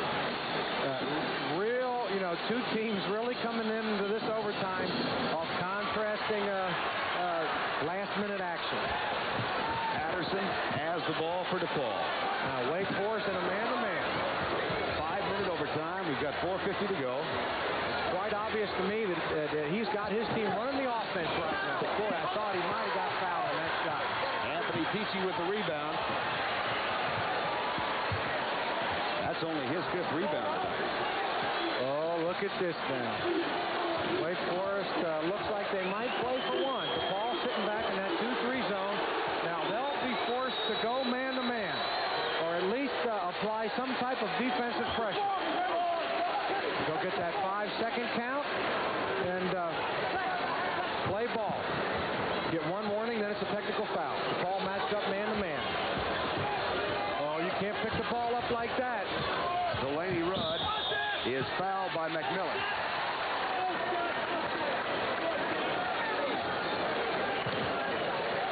So many times throughout the course of regulation time, Depaul seemed on the verge of really putting it away. Early in the first half, they led by 10, let Wake Forest back in. In the second half, Ray Meyer's team led by as many as 9. They had an 8-point lead with 3 minutes to go. Well, Ray got off the bench and asked Jerry McMillan why he took that shot. I thought it was a decent shot. Certainly, once again, they want to look inside. That is the first Wake Forest lead since it was a 2-0 ball game in the first 30 seconds. Well, let's see what kind of defense they'll go into now. Kind of hard to tell off those first couple passes. Look out now. Ray Meyer, 70 years of age. His team trying to give him a national championship for the first time in his 42 years. Now, Wake Forest has got an excellent delay game. They've got 3 different types. This is their spread set. Open up the middle, just put people in the corners and just dribble out time. Klein, Delaney Rudd. Get an idea of the open. Oh, great steal. McMillan gets it. 3:07 to go.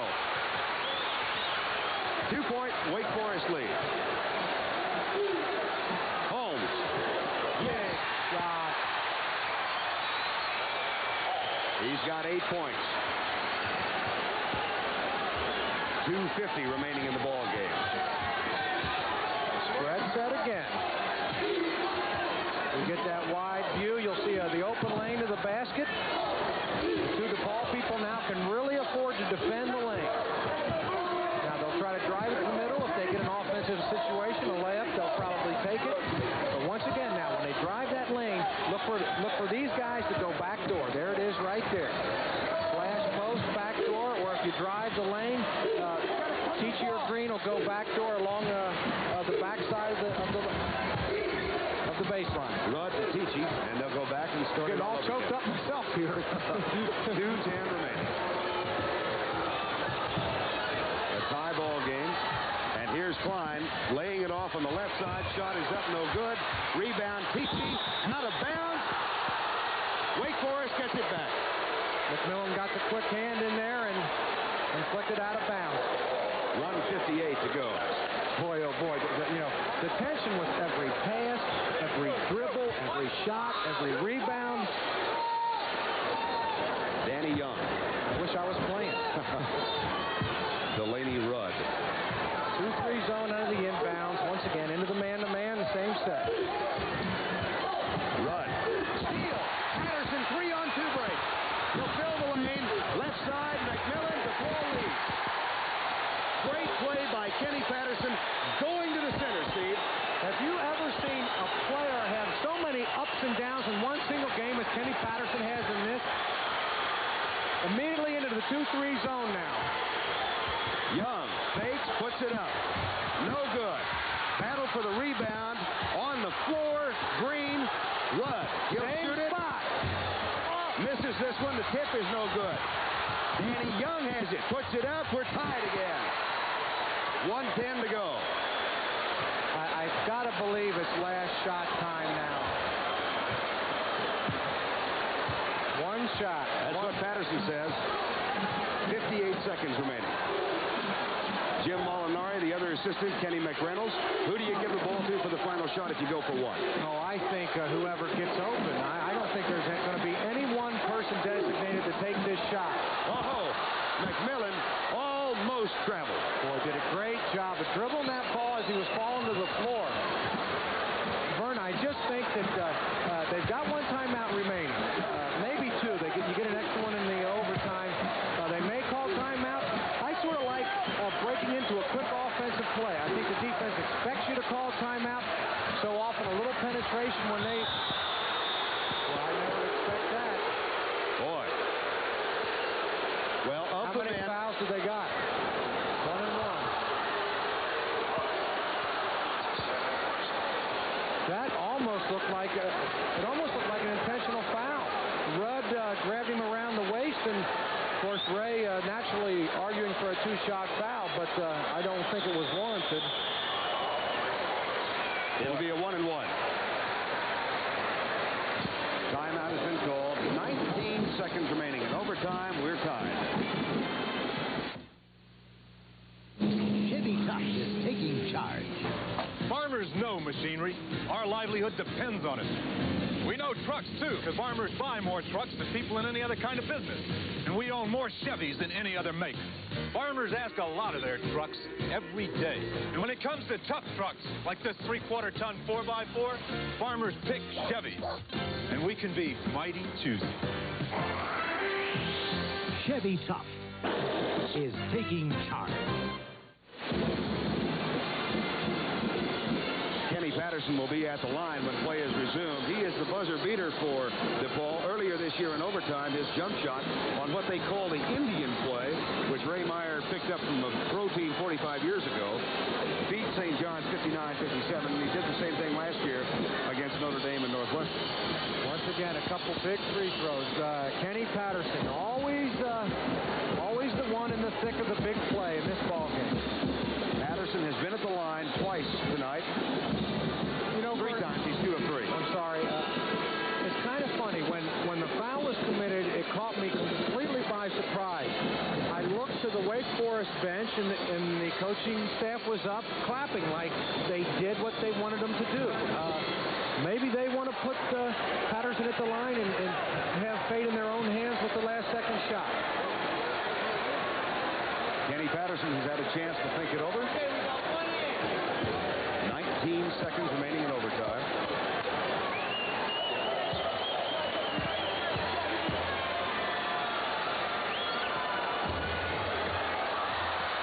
Rebound, Wake Forest. 15 seconds to go. It was Delaney Rudd who has the ball now, who sent the game into overtime with 3 seconds remaining. 5 seconds. 4. Danny Young.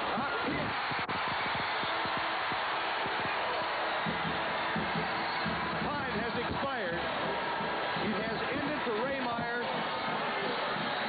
and the Blue Demons of Depaul after 42 years.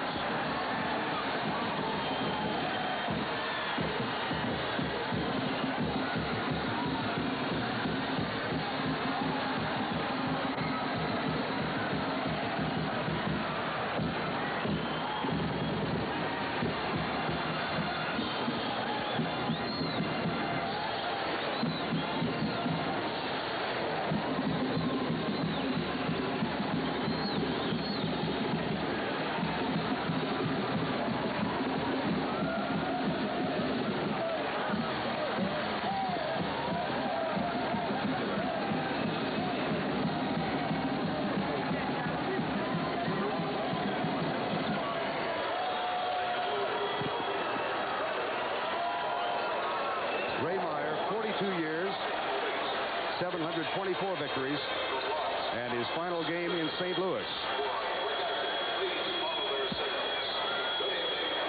In the 16th century, the chronicler of that age, Ben Johnson, said of a colleague, he was not of an age, but for all time. It could be said of this man as well. And in the final analysis for his career, perhaps the most important words. He mattered. He really mattered.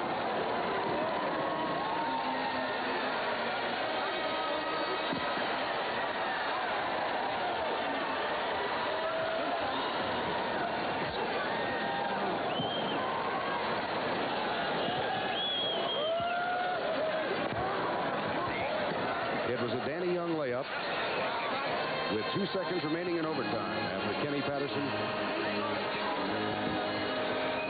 had missed a free throw that gave Wake